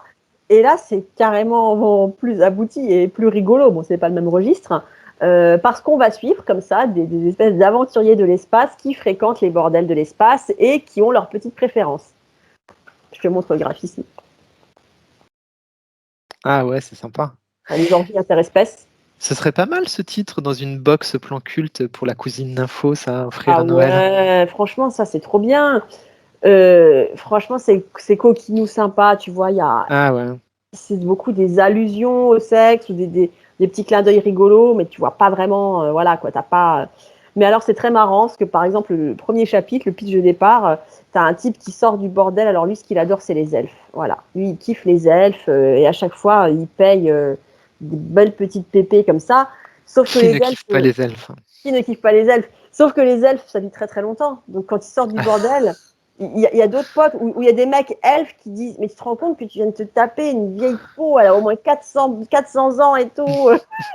Et donc voilà, tu vois, tu as le petit décalage où tu vois que chacun a ses petites préférences. Et puis des fois, tu as un petit, ils appellent ça les critiques de la night. Donc tu vois, on voit pas bien là. Tu as un petit peu de texte comme ça où chaque protagoniste, donc un elfe, un humain et tout, va expliquer ses petites préférences. Pourquoi c'est cool de coucher avec une elfe ou pas. Il faut une espèce de petite review comme ça de leurs expériences avec toutes ces espèces. C'est franchement ça ferait rigolo. une bonne émission, ça ferait un bon podcast. Ah ouais. Faut juste qu'on trouve des elfes cochonnes. Bah oui, c'est ça. Bordel, ça va être chaud à trouver quoi. Mais écoute, c'est trop rigolo parce qu'en plus, t'as plein de créatures. Regarde, elles sont super choupies. T'as la fille poulpe. Ouais, c'est presque kawaii, quoi. Hein. C'est presque kawaii, exactement. T'as la fille poulpe. Après, t'as une espèce de démon comme ça. Donc, tu peux aller dans un resto où tu fais cuire tes aliments sur le corps de cette fille parce que, comme c'est une créature des enfers, elle est super chaude. Excellent. Et en fait, tu vois, c'est vachement rigolo. Alors, je te montre. Pas mal. Bon, on est d'accord que les enfants sont jolis, là, à cette heure-ci. Tu vois, il y a une scène, on pourrait croire que c'est une scène de sexe, mais en fait, je t'explique. Ce que tu vois surgir, c'est pas des pénis, c'est des saucisses à hot dog. Tu vois? On dirait au chat, tu sais.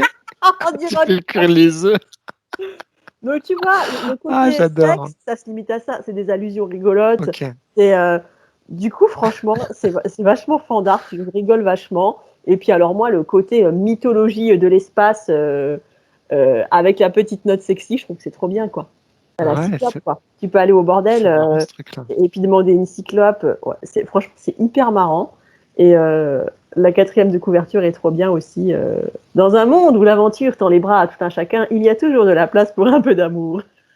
Guidé par de fins connaisseurs, entrez dans le quartier des plaisirs et goûtez enfin à tous les fantasmes promis par les semi-humaines qui font le charme des mondes de fantasy. Par contre, la couve, faut faire gaffe qu'elle soit pas placée en jeunesse. Hein. Ah, quoique, non, il y a des gros boobs. Des gros boobs, quand même. Ouais, y a des gros boobs. Derrière, c'est même plus des gros boobs. Ah oui, c'est plus des gros boobs, c'est un truc de malade. Hein. C'est waouh. Ils savent les yeux, quoi. Voilà. Donc franchement, trop marrant. Il faut vraiment qu'on guette cet éditeur parce que s'il y a Ouais, des trucs dans ce style-là, on va kiffer la vibe. cool, faut aller voir ce catalogue, je les connaissais pas. Voilà. Donc belle découverte. Contente, Ah d'avoir bah fait ça. sympa. Ah, tu vois, j'ai pas chômé moi cet été. Hein. Ah ouais, J'ai déniché du lourd. Hein. chapeau madame, j'ai envie de dire, Ouais. bravo. Et ben moi je vais parler d'un titre que tu as dû voir passer quand même, parce que là on est sur une grosse maison d'édition, pour le coup. Donc tu as dû le voir passer un petit peu sur Instagram, je pense. Ça s'appelle J'ai tué le soleil. Je l'ai vu passer, Ah puis en plus je mais te je l'ai dis pas tu as lu. dû le voir passer, c'est toi qui me l'as envoyé, je l'ai acheté chez toi. Donc je Oh l'ai vu putain. passer. Je l'ai mis dans un colis, j'ai Ah mis ton bah oui. adresse dessus. Ah bordel. Mais quel con. Donc voilà, J'ai tué le soleil de Winchless, hein, chez Gallimard, hein. Alors, ça parle de quoi? Bah, ça parle de post-apocalypse et de fin du Ouh. monde. On reste dans la bonne ambiance. On reste voilà, dans un niveau intéressant. Pitch classique de fin du monde, c'est un virus qui a détruit l'humanité. Oh, Voilà, original. original.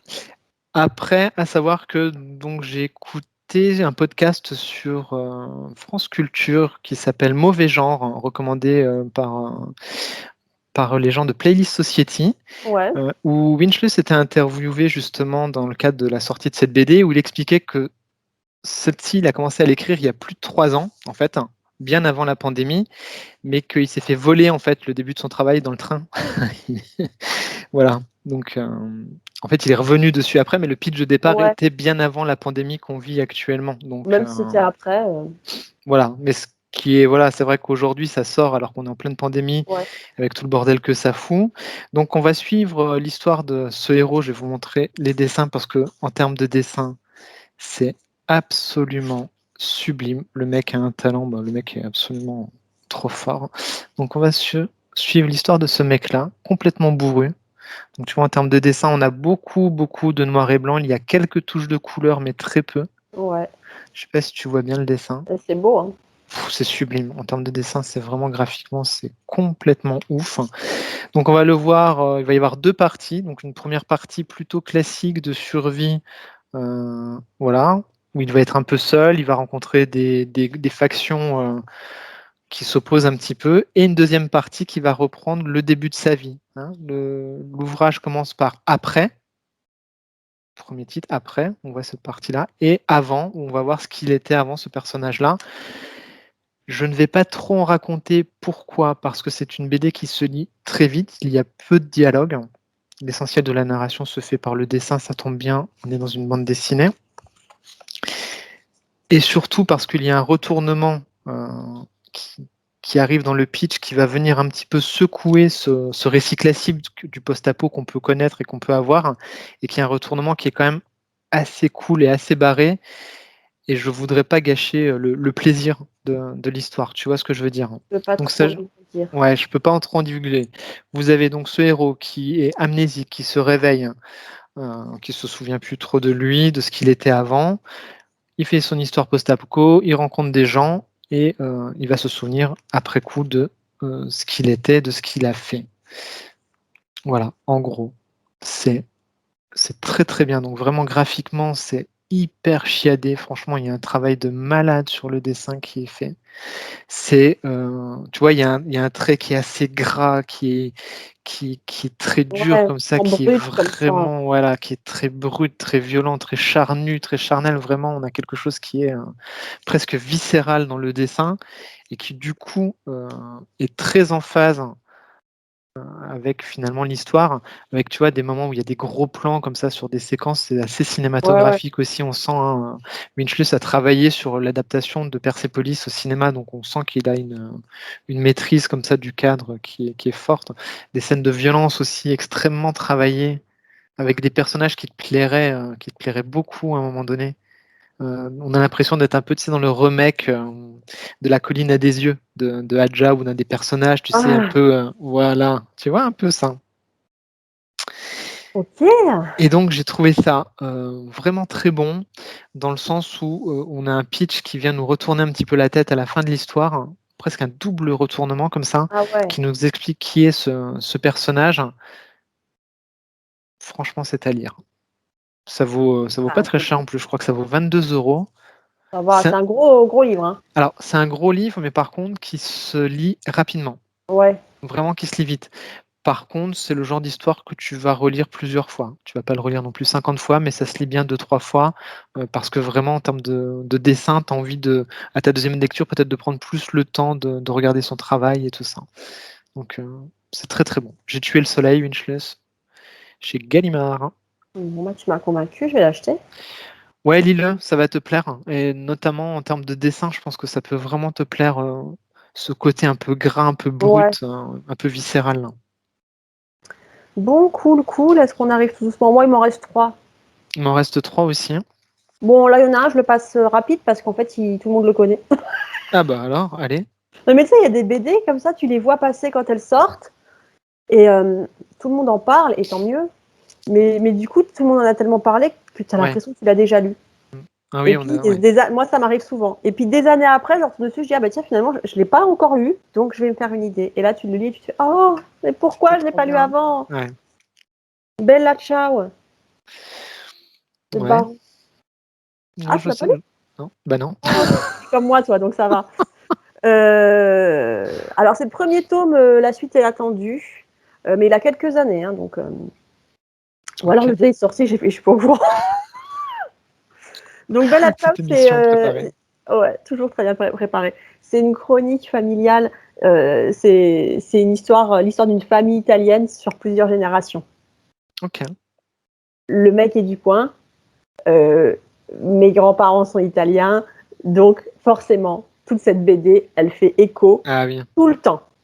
Donc tu vois cette BD, je m'y attendais pas. Et en fait ce truc, mais ça a été Madeleine de Proust toutes Ah les ouais? 3 pages. Ok. Oh la vache.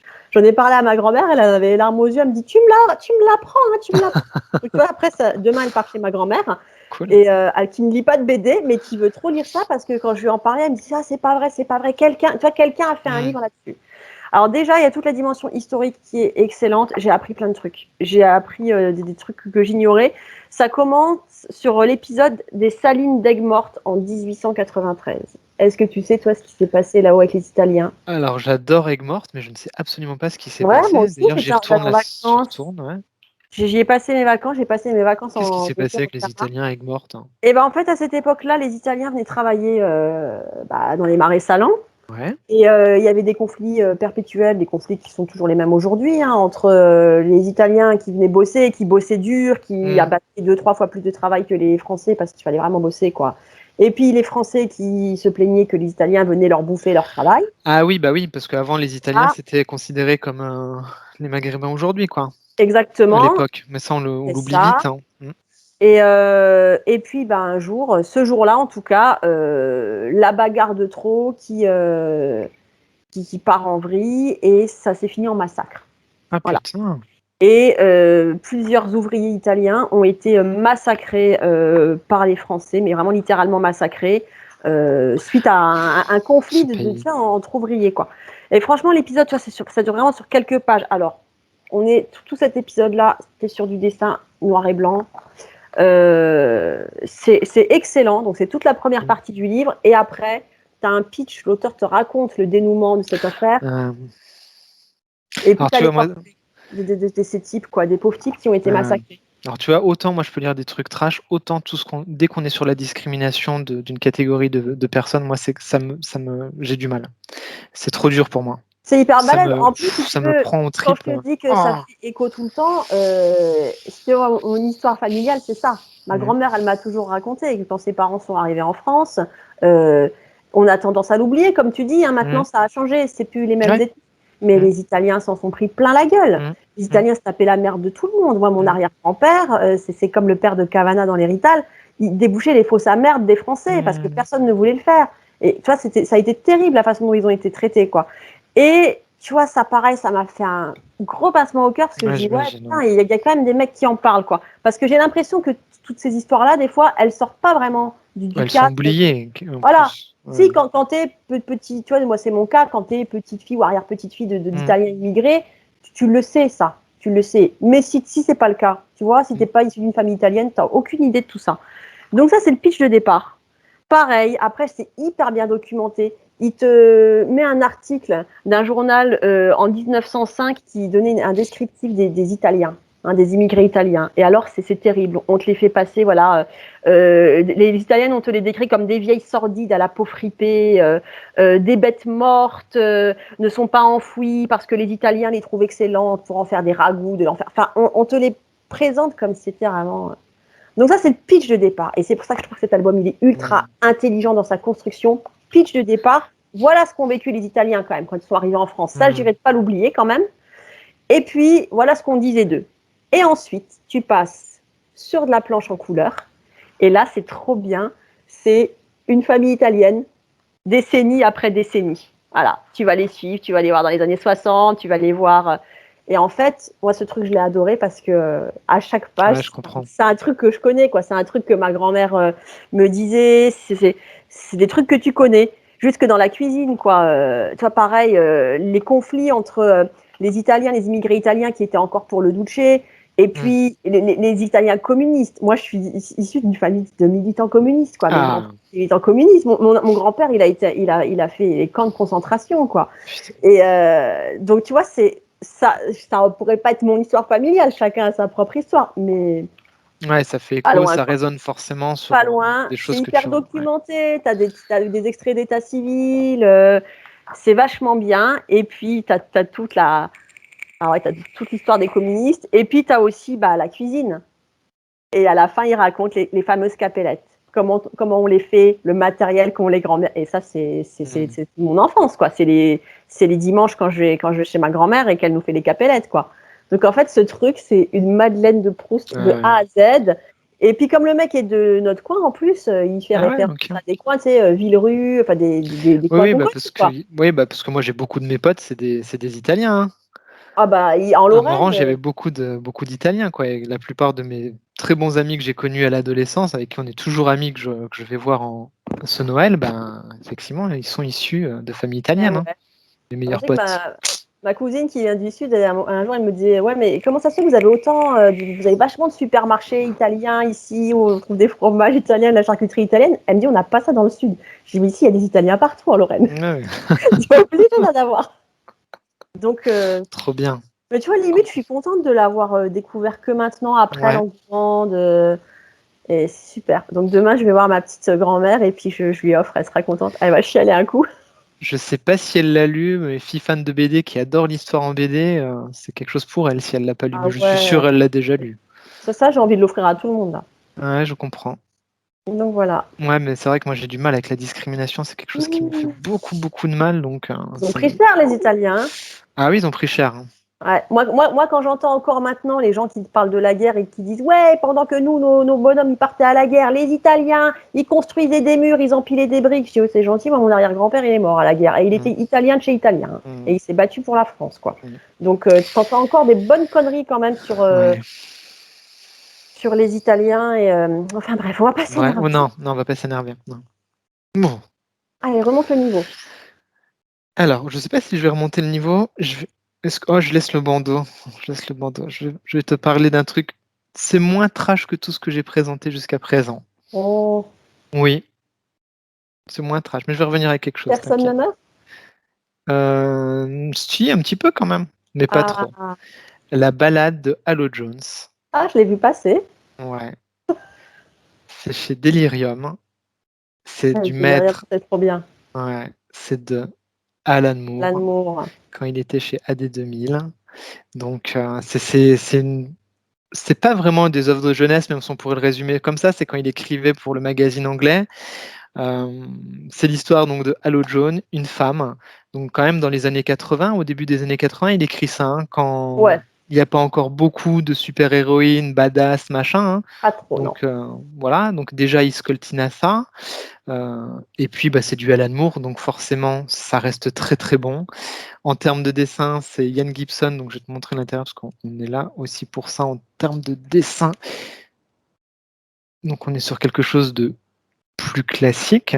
Là, c'est tout en couleur cette fois-ci. On est sur un récit de science-fiction. Donc, Halo Jones vit dans quelque chose qui s'appelle l'anneau. Donc, c'est un anneau où il n'y a que des prolétaires. Voilà. Cet enchaînement. Hein, tu as vu ? et où elle rêve finalement d'une autre vie. Elle rêve de s'échapper de cet endroit et de vivre sa vie à elle. Donc il y a beaucoup de rapports forcément à cette capacité à s'élever de son statut social, à changer de caste sociale pour prendre sa vie en main et puis construire sa propre histoire en dehors de ce fardeau social qui nous est imposé dès la naissance, si je veux dire. Bourdieu, si tu nous regardes, ah non, t'es mort, tu peux pas. Pardon, excuse-moi. Donc voilà, c'est vachement bien. C'est un récit qui est sur 3 actes, comme ça, 3 livres, 3 parties différentes. La première partie est un peu déroutante dans le sens où Alan Moore va nous jeter dans cet univers de science-fiction avec ses codes, son langage très précis. Ouais. Il te donne aucune explication. Donc c'est un peu déstabilisant au début. Donc au début, c'est un petit peu déstabilisant, tu es jeté là-dedans un petit peu comme ça. Donc la première partie, tu dois faire vachement preuve de concentration. Par contre, comme Alan Moore est un génie, il arrive dès le deuxième livre avec un petit prologue où en un twist, paf, il te fait tout péter, tout prend son sens et c'est parti pour 2 livres ensuite. Et voilà, et c'est parti. Donc, et du coup, le premier acte prend tout son sens à l'aune de ce prélude-là. Donc, on a là les prémices de sa narration qu'on va retrouver plus tard dans les Watchmen, par exemple, où il fait preuve de grande maîtrise de son récit. Et là, on va dire qu'il a un format plus serial, où on est moins sur un format au long cours, comme peuvent l'être V pour Vendetta ou les Watchmen, où là, on retrouve le côté, tu vois, parution hebdomadaire, ou je sais pas tous les combien de temps c'était écrit, mais on ressent ce côté feuilletonesque. Et du côté, c'est plus accessible. Et d'un autre côté, voilà, ça reste plus accessible. Donc, on est sur un très bon récit de science-fiction. On est sur une édition qui est juste, moi, je la trouve superbe. Hein. Ouais. Voilà, c'est super beau. C'est le genre d'ouvrage, tu sais, je suis fier de l'avoir dans ma BD Tech, à côté de mes autres œuvres d'Alan Moore, et c'est le genre de truc, tu sais, tu vas chez un pote, tu vois ça dans sa BD Tech, tu le jalouses un petit peu, tu te dis, ouais, mais ça, je le veux moi aussi, en fait. Donc voilà, on fait partie de ces ouvrages. Je suis très content de l'avoir. Hein. Ça vaut 29 €, mais c'est un beau bébé. Et par contre, c'est une bonne après-midi de lecture. Hein. On n'est pas sur quelque chose qui se lit voilà, en 2-2. Ça, c'est un truc un peu collector, quoi, quand même. Tout le monde n'a pas d'Alan Moore. Ouais, voilà, c'est à réserver, je pense, quand même aux fans de science-fiction et aux fans d'Alan Moore, qui ont envie de se faire tout ce qu'a écrit Alan Moore pour creuser vraiment son univers. C'est peut-être moins accessible pour des gens qui aiment moins son univers, mais ça reste un bon récit de science-fiction avec des thématiques fortes, des personnages qui sont complètement dingos, notamment un dauphin pilote d'avion, de vaisseau, un chien mécanique amoureux de l'héroïne et qui va tuer tout le monde, un chien psychopathe, un personnage que personne ne voit alors qu'il est là, mais personne ne le voit. Il parle aux gens et personne ne lui répond. C'est dingue. Putain, je le veux. C'est du Alan Moore, quoi. C'est chiant, on n'aurait jamais dû reprendre cette émission. J'ai commencé à me refaire là, sur mon compte et puis. Moi, c'est mort à cause de traîner toi. avec toi là. Ouais, non, mais pareil. Hein. Putain. Bon. Sur mon application, maintenant, j'ai compte externe, la petite librairie d'art en numéro 1. Oh, heureusement que tu es là pour nous soutenir. Hein. Bon, du coup. Ah. Sideshow. Oh, c'est beau. Tu connais mon amour infini, sans fin, pour les freak shows et tous ces trucs, genre de trucs, quoi. Pour Freaks, pour par exemple, regarde-moi ça. Oh, mais alors ce film. Et c'est pas préparé là, hein. Pour le coup, je savais pas que tu avais parlé de ça. Il J'adore. était derrière moi. J'adore ce film. Bref, j'adore ces univers. Je l'ai pris en me disant, bon, au pire, voilà, on sera encore un truc avec des monstres, des trucs assez classiques, parce que, en fait, je trouve qu'en dehors des œuvres majeures, tu vois, Elephant Man, Freaks, et de quelques excellents romans qui ont été écrits sur ce thème, je pense à Amour Monstre, par exemple, je trouve que quand on essaye de faire des trucs sur cet univers, c'est toujours un petit peu raté, facile, voilà. Et là, la bonne surprise, c'est que on est certes dans l'univers réaliste des sideshows, et en plus, il y a une dimension fantastique. Ah, cool. Ça, c'est cool. On va suivre un personnage qui s'appelle Charlie, qui est flanqué d'une gamine. C'est celui qu'on voit sur la couverture. Hein. Tous les deux, ils trouvent refuge dans un cirque. Ouais. Mais ce fameux Charlie, donc ils sont pris sous l'aile d'une femme tatouée qui va leur venir en aide, voilà. Mais ce type, c'est en quelque sorte un chasseur pas de fantômes, mais de créatures. Ok. Donc le type intervient comme ça, je sais pas, comme qui, il y en a des personnages comme ça, des chasseurs de démons, créatures. Donc il va intervenir. Voilà, j'ai que SOS Fantôme qui me vient en tête, mais c'est pas ça. Hein. C'est pareil, c'est pour ça que je me dis, mais non, il y en a d'autres. Dylan Dog, il y en a quoi. Donc il va intervenir sur des affaires où il va y avoir des succubes, où il va y avoir des monstres planqués dans les maisons abandonnées qui s'en prennent aux enfants. Et alors, ce qui est cool, c'est qu'il y a plein de références donc, aux légendes urbaines, aux trucs qui marchent toujours, tu sais, les histoires de maisons maudites dans lesquelles les enfants s'aventurent, genre la maison hantée de Morange. Ah ouais, elle était trop bien cette maison, mais ils l'ont réhabilitée, c'est con. Mais toutes les maisons hantées sont réhabilitées. On peut plus se rendre la gueule, quoi. Oui. Qu'est-ce Et qu'ils font donc, les enfants maintenant? c'est ça qu'est-ce qu'ils font. Donc, tu as plein de créatures comme ça. Et donc, après ce début carrément orienté fantastique, tu arrives dans le sideshow, tu arrives dans le cirque, et là, tu le sais déjà, l'intrigue est centrée autour de cette gamine, du personnage de la petite fille. En fait, cette petite fille, c'est pas une petite fille. C'est une créature cachée. Et c'est pas pour rien que Charlie la lâche pas d'une semelle. C'est pas parce que je protège cette petite orpheline que j'ai trouvée, c'est voilà. Donc, c'est pas une vraie pauvre gosse, quoi. C'est pas une vraie pauvre gosse. Donc, tu as la totale, hein, tu as les diseuses de bonne aventure, tu as la femme tatouée, tu as tout ce qu'il faut.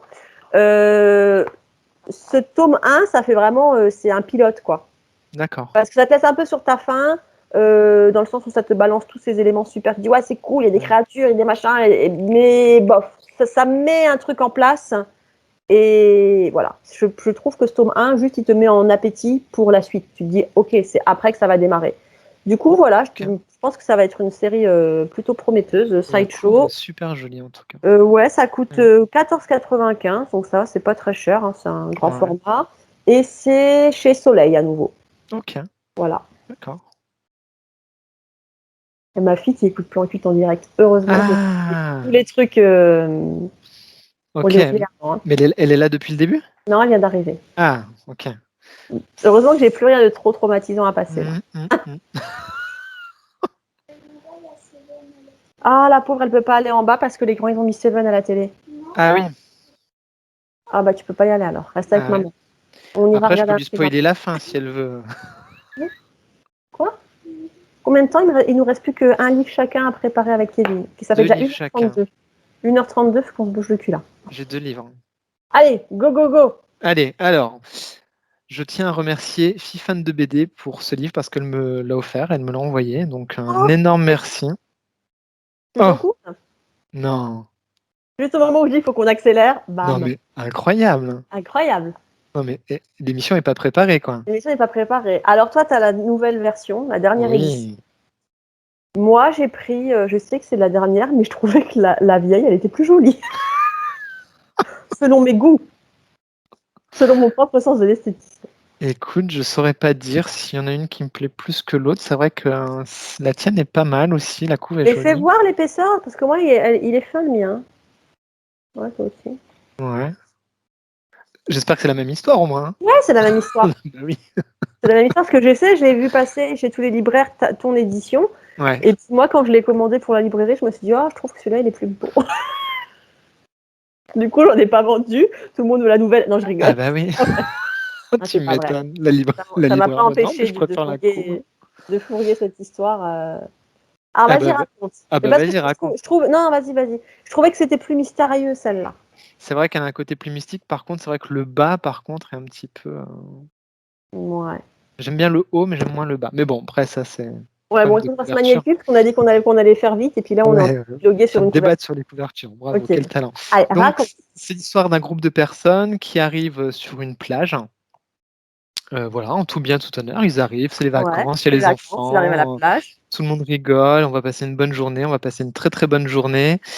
Et puis, au final, ils vont pas passer une très bonne journée parce qu'ils se rendent compte doucement qu'ils ne peuvent plus partir de ce petit coin de paradis qui finalement va devenir un petit coin d'enfer parce qu'ils se rendent compte au fur et à mesure que finalement ils vieillissent et qu'ils prennent 1 an toutes les heures, ou je sais plus la durée, je ne sais plus, mais qu'en tout cas ils vieillissent à vitesse grand V et C'est qu'en gros ça. leur vie va se résumer à une seule journée.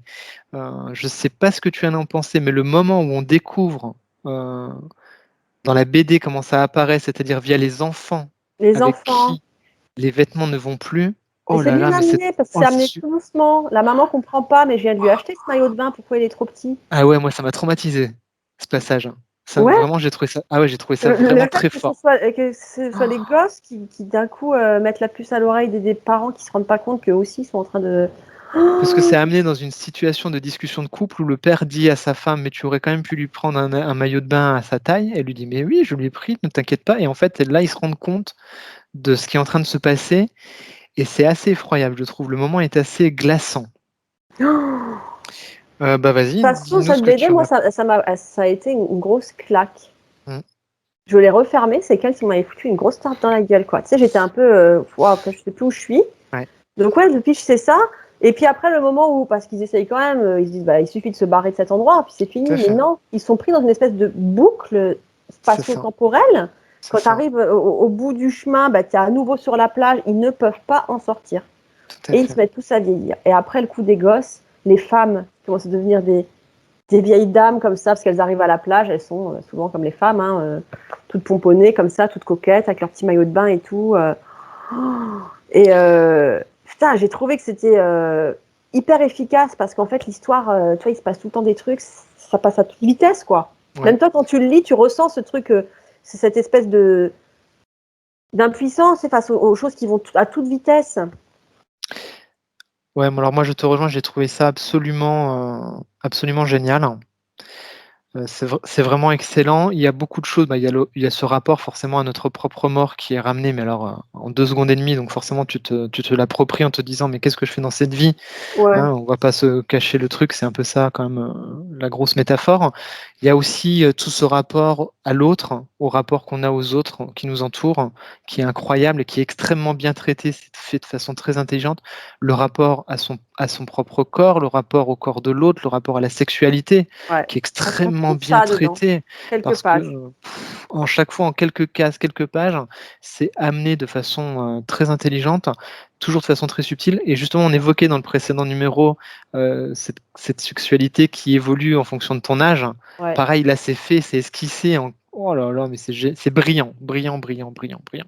Plus toutes les subtilités, c'est genre le plus jeune des gosses qui est vraiment tout petit et qui vieillit.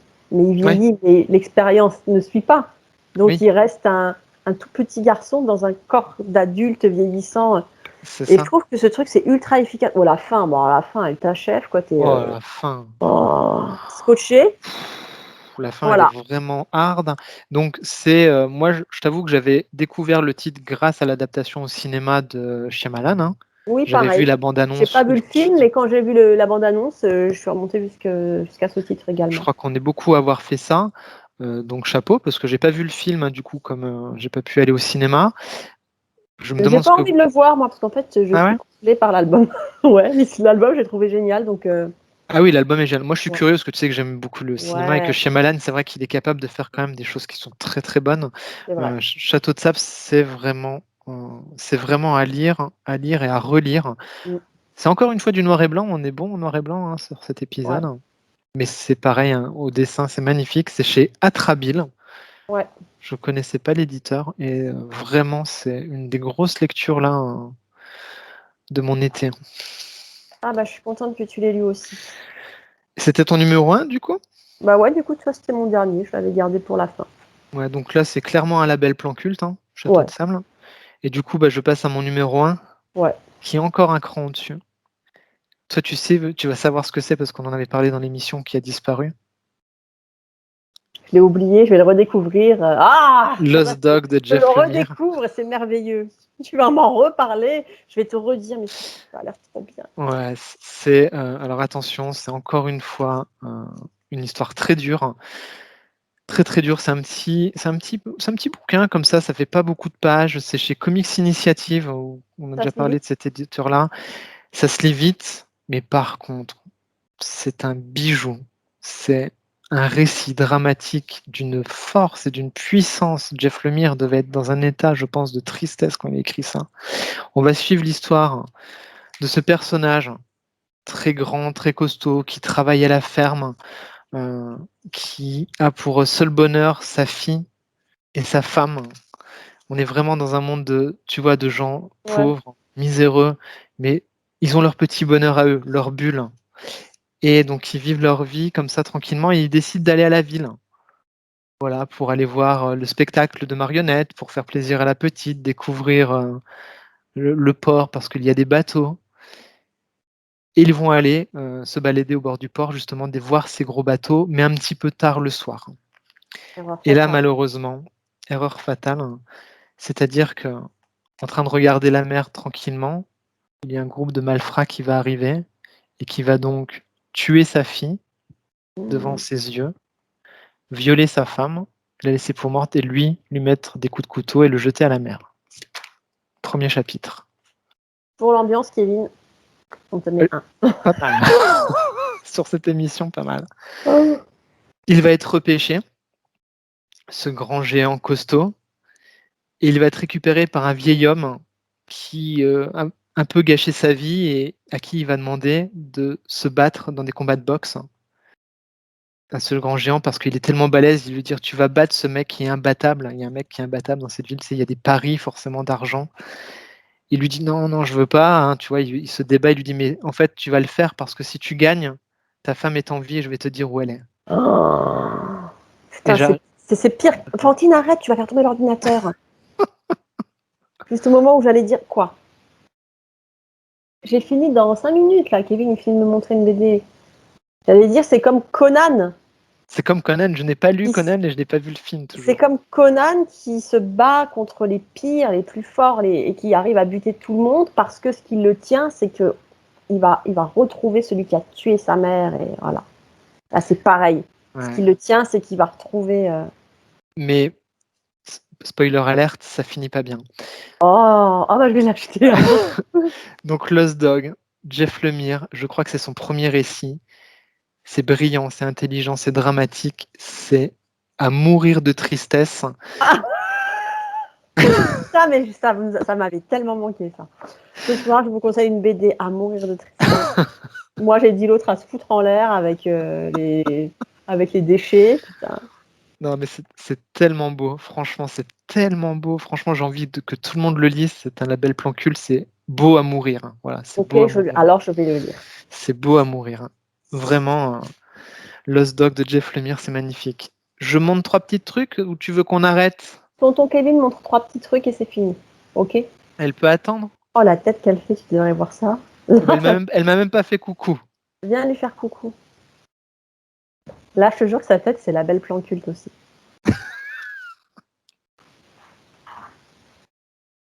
Hello. Encore 5 minutes, je te pique ta mère. Je te la rends. 5 minutes. On a parlé du Your Name d'ailleurs dans plan culte.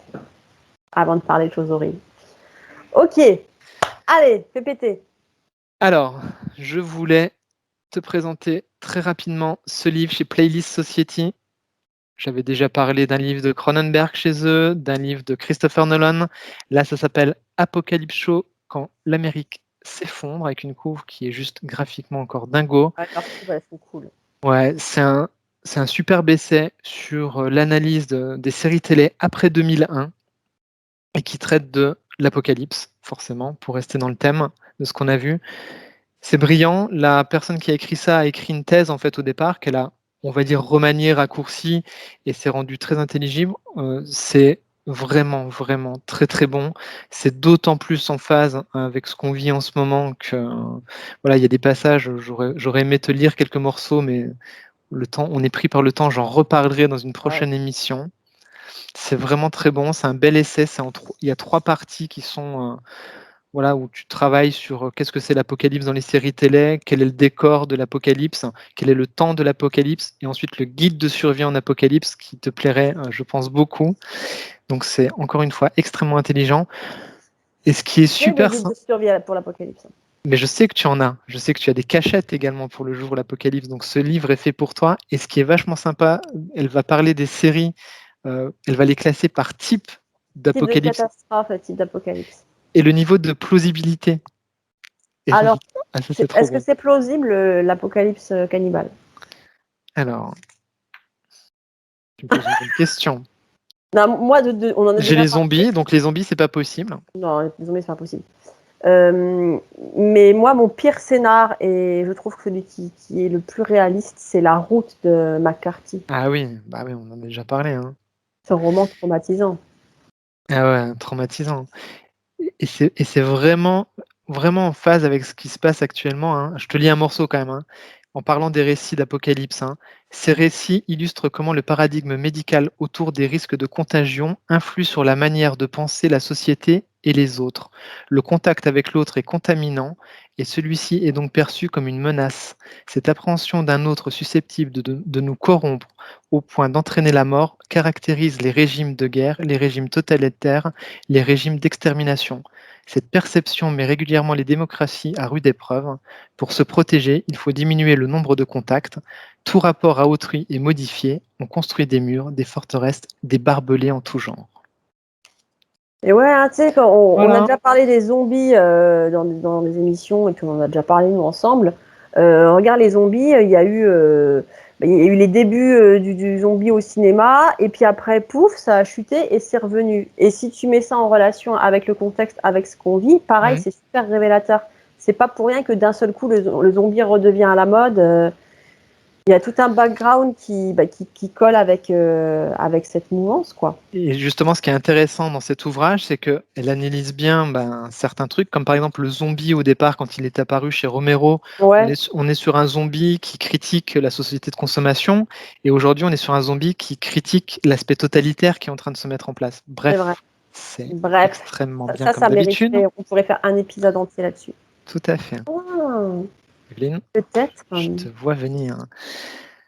Le nouveau numéro de SIC, magazine de geek culture, consacré à Lovecraft, on sent qu'on fatigue. Hein, donc, oh, J'ai entendu le mot fatigue, je baille. Oh.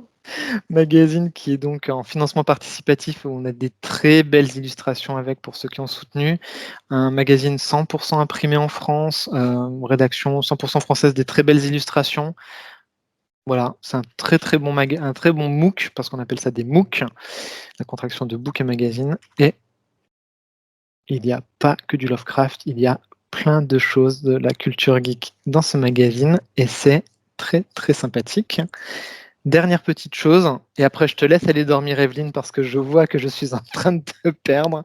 Non, c'est pas qui me perd, mais il y a mon enfant là qui me fait son regard numéro 128. Ah oui, elle est plus prête à écouter mes conneries. Et dernier, le MOOC Hero de chez Inis Éditions, qui va parler aussi du décryptage des séries, mais là, dans un côté un peu plus léger et ludique sur les comics. Donc on est sur quelque chose de moins catastrophique que tout ce que je vous ai présenté. Comme d'habitude, c'est extrêmement bien illustré et en termes d'éditorial, c'est très bon aussi. Et notamment, ça va revenir sur Loki, qui est diffusé récemment sur Disney+, et qui est une très bonne série. Voilà. Eh ben, écoute, c'était une bonne reprise, moi, je trouve. Bah écoute, nous avons retrouvé tous les éléments qui font la réputation de plan culte, c'est-à-dire pas de technique, pas de lumière, des têtes de cul et des cernes, du désespoir, des livres à se foutre en l'air, et dans tout ça, un peu de coquinou quand même. On est bon là. On est bon pour la saison 2. On est pas mal. D'ailleurs, l'épisode Coquinou que vous aimez beaucoup, donc on vous voit, 2 épisodes Coquinou dans le top 10 de Plan Culte. On vous voit. On vous voit. Bon, au-delà de ça, merci à tout le monde. Merci à vous toutes et tous qui nous écoutez, qui nous soutenez, que vous soyez auditeurs, que vous soyez éditeurs, d'avoir fait autant confiance à 2 zozos comme nous sur une première saison. Franchement, tous ceux qui nous suivent, vous avez des colonesses, notamment ceux qui se sont refait tous les épisodes de Plan Culte pendant l'été. Ouais, c'est fou. Eux, ils avaient vraiment envie de souffrir. Franchement, incroyable. En tout cas, merci pour tout ce que vous nous apportez. Merci pour tous les soutiens et tous les messages qu'on reçoit quand même. Ouais, franchement, vous êtes top. C'est cool. Si on pouvait, on se ferait un apéro. Mais on peut pas. On peut pas. Et puis, je vous dirais bien, on le fait en Skype, mais vu mon ordi pété, Ouais, on je peut le plus, touche, on peut plus. il y a tout qui pète. Vous avez vu, moi j'ai plus de casque, j'ai plus de micro, j'ai dit que c'est ça à mes gosses, elle a plus rien quoi. Bientôt plan culte sans l'image. Ah putain, on est trop pauvres. On est Putain trop de pauvres. pauvres. On est sales pauvres quoi. Ah, sale Oh là pauvre. là, bientôt Dégoûte un ces gens-là. épisode spécial sale pauvre. Eh ouais, bien. Je Bon, pourrais parler de Carpenter. ouais. Bon. En tout Bon, 1h50, cas, là je crois qu'il faut qu'on arrête. ouais, je crois qu'on arrête là. Faut que tu fasses la Merci petite phrase à de. toutes et à tous. Merci de nous avoir suivis. On revient très vite pour le fameux numéro 1 de la saison 2 qui finalement sera le numéro 2 de la saison 2. Ouais. Voilà. Mais cet épisode va être, je pense, vraiment sympa. On vous dit à très vite. Et Sympa, je ne sais pas si c'est le mot. ouais. Comment t'as gâché mon truc? Mais voilà, donc ce sera un épisode Vraiment culte. pas sympa, mais qui va être Ouais, plutôt bien. ça va Je donner. pense. Ouais, ça va être bien cool. Vous nous détesterez peut-être après, mais c'est pas grave. Peut-être. Peut-être. Bon bah merci d'être encore là pour l'instant. Ouais, pour l'instant. À très vite, prenez soin de vous. À bientôt. Bisous.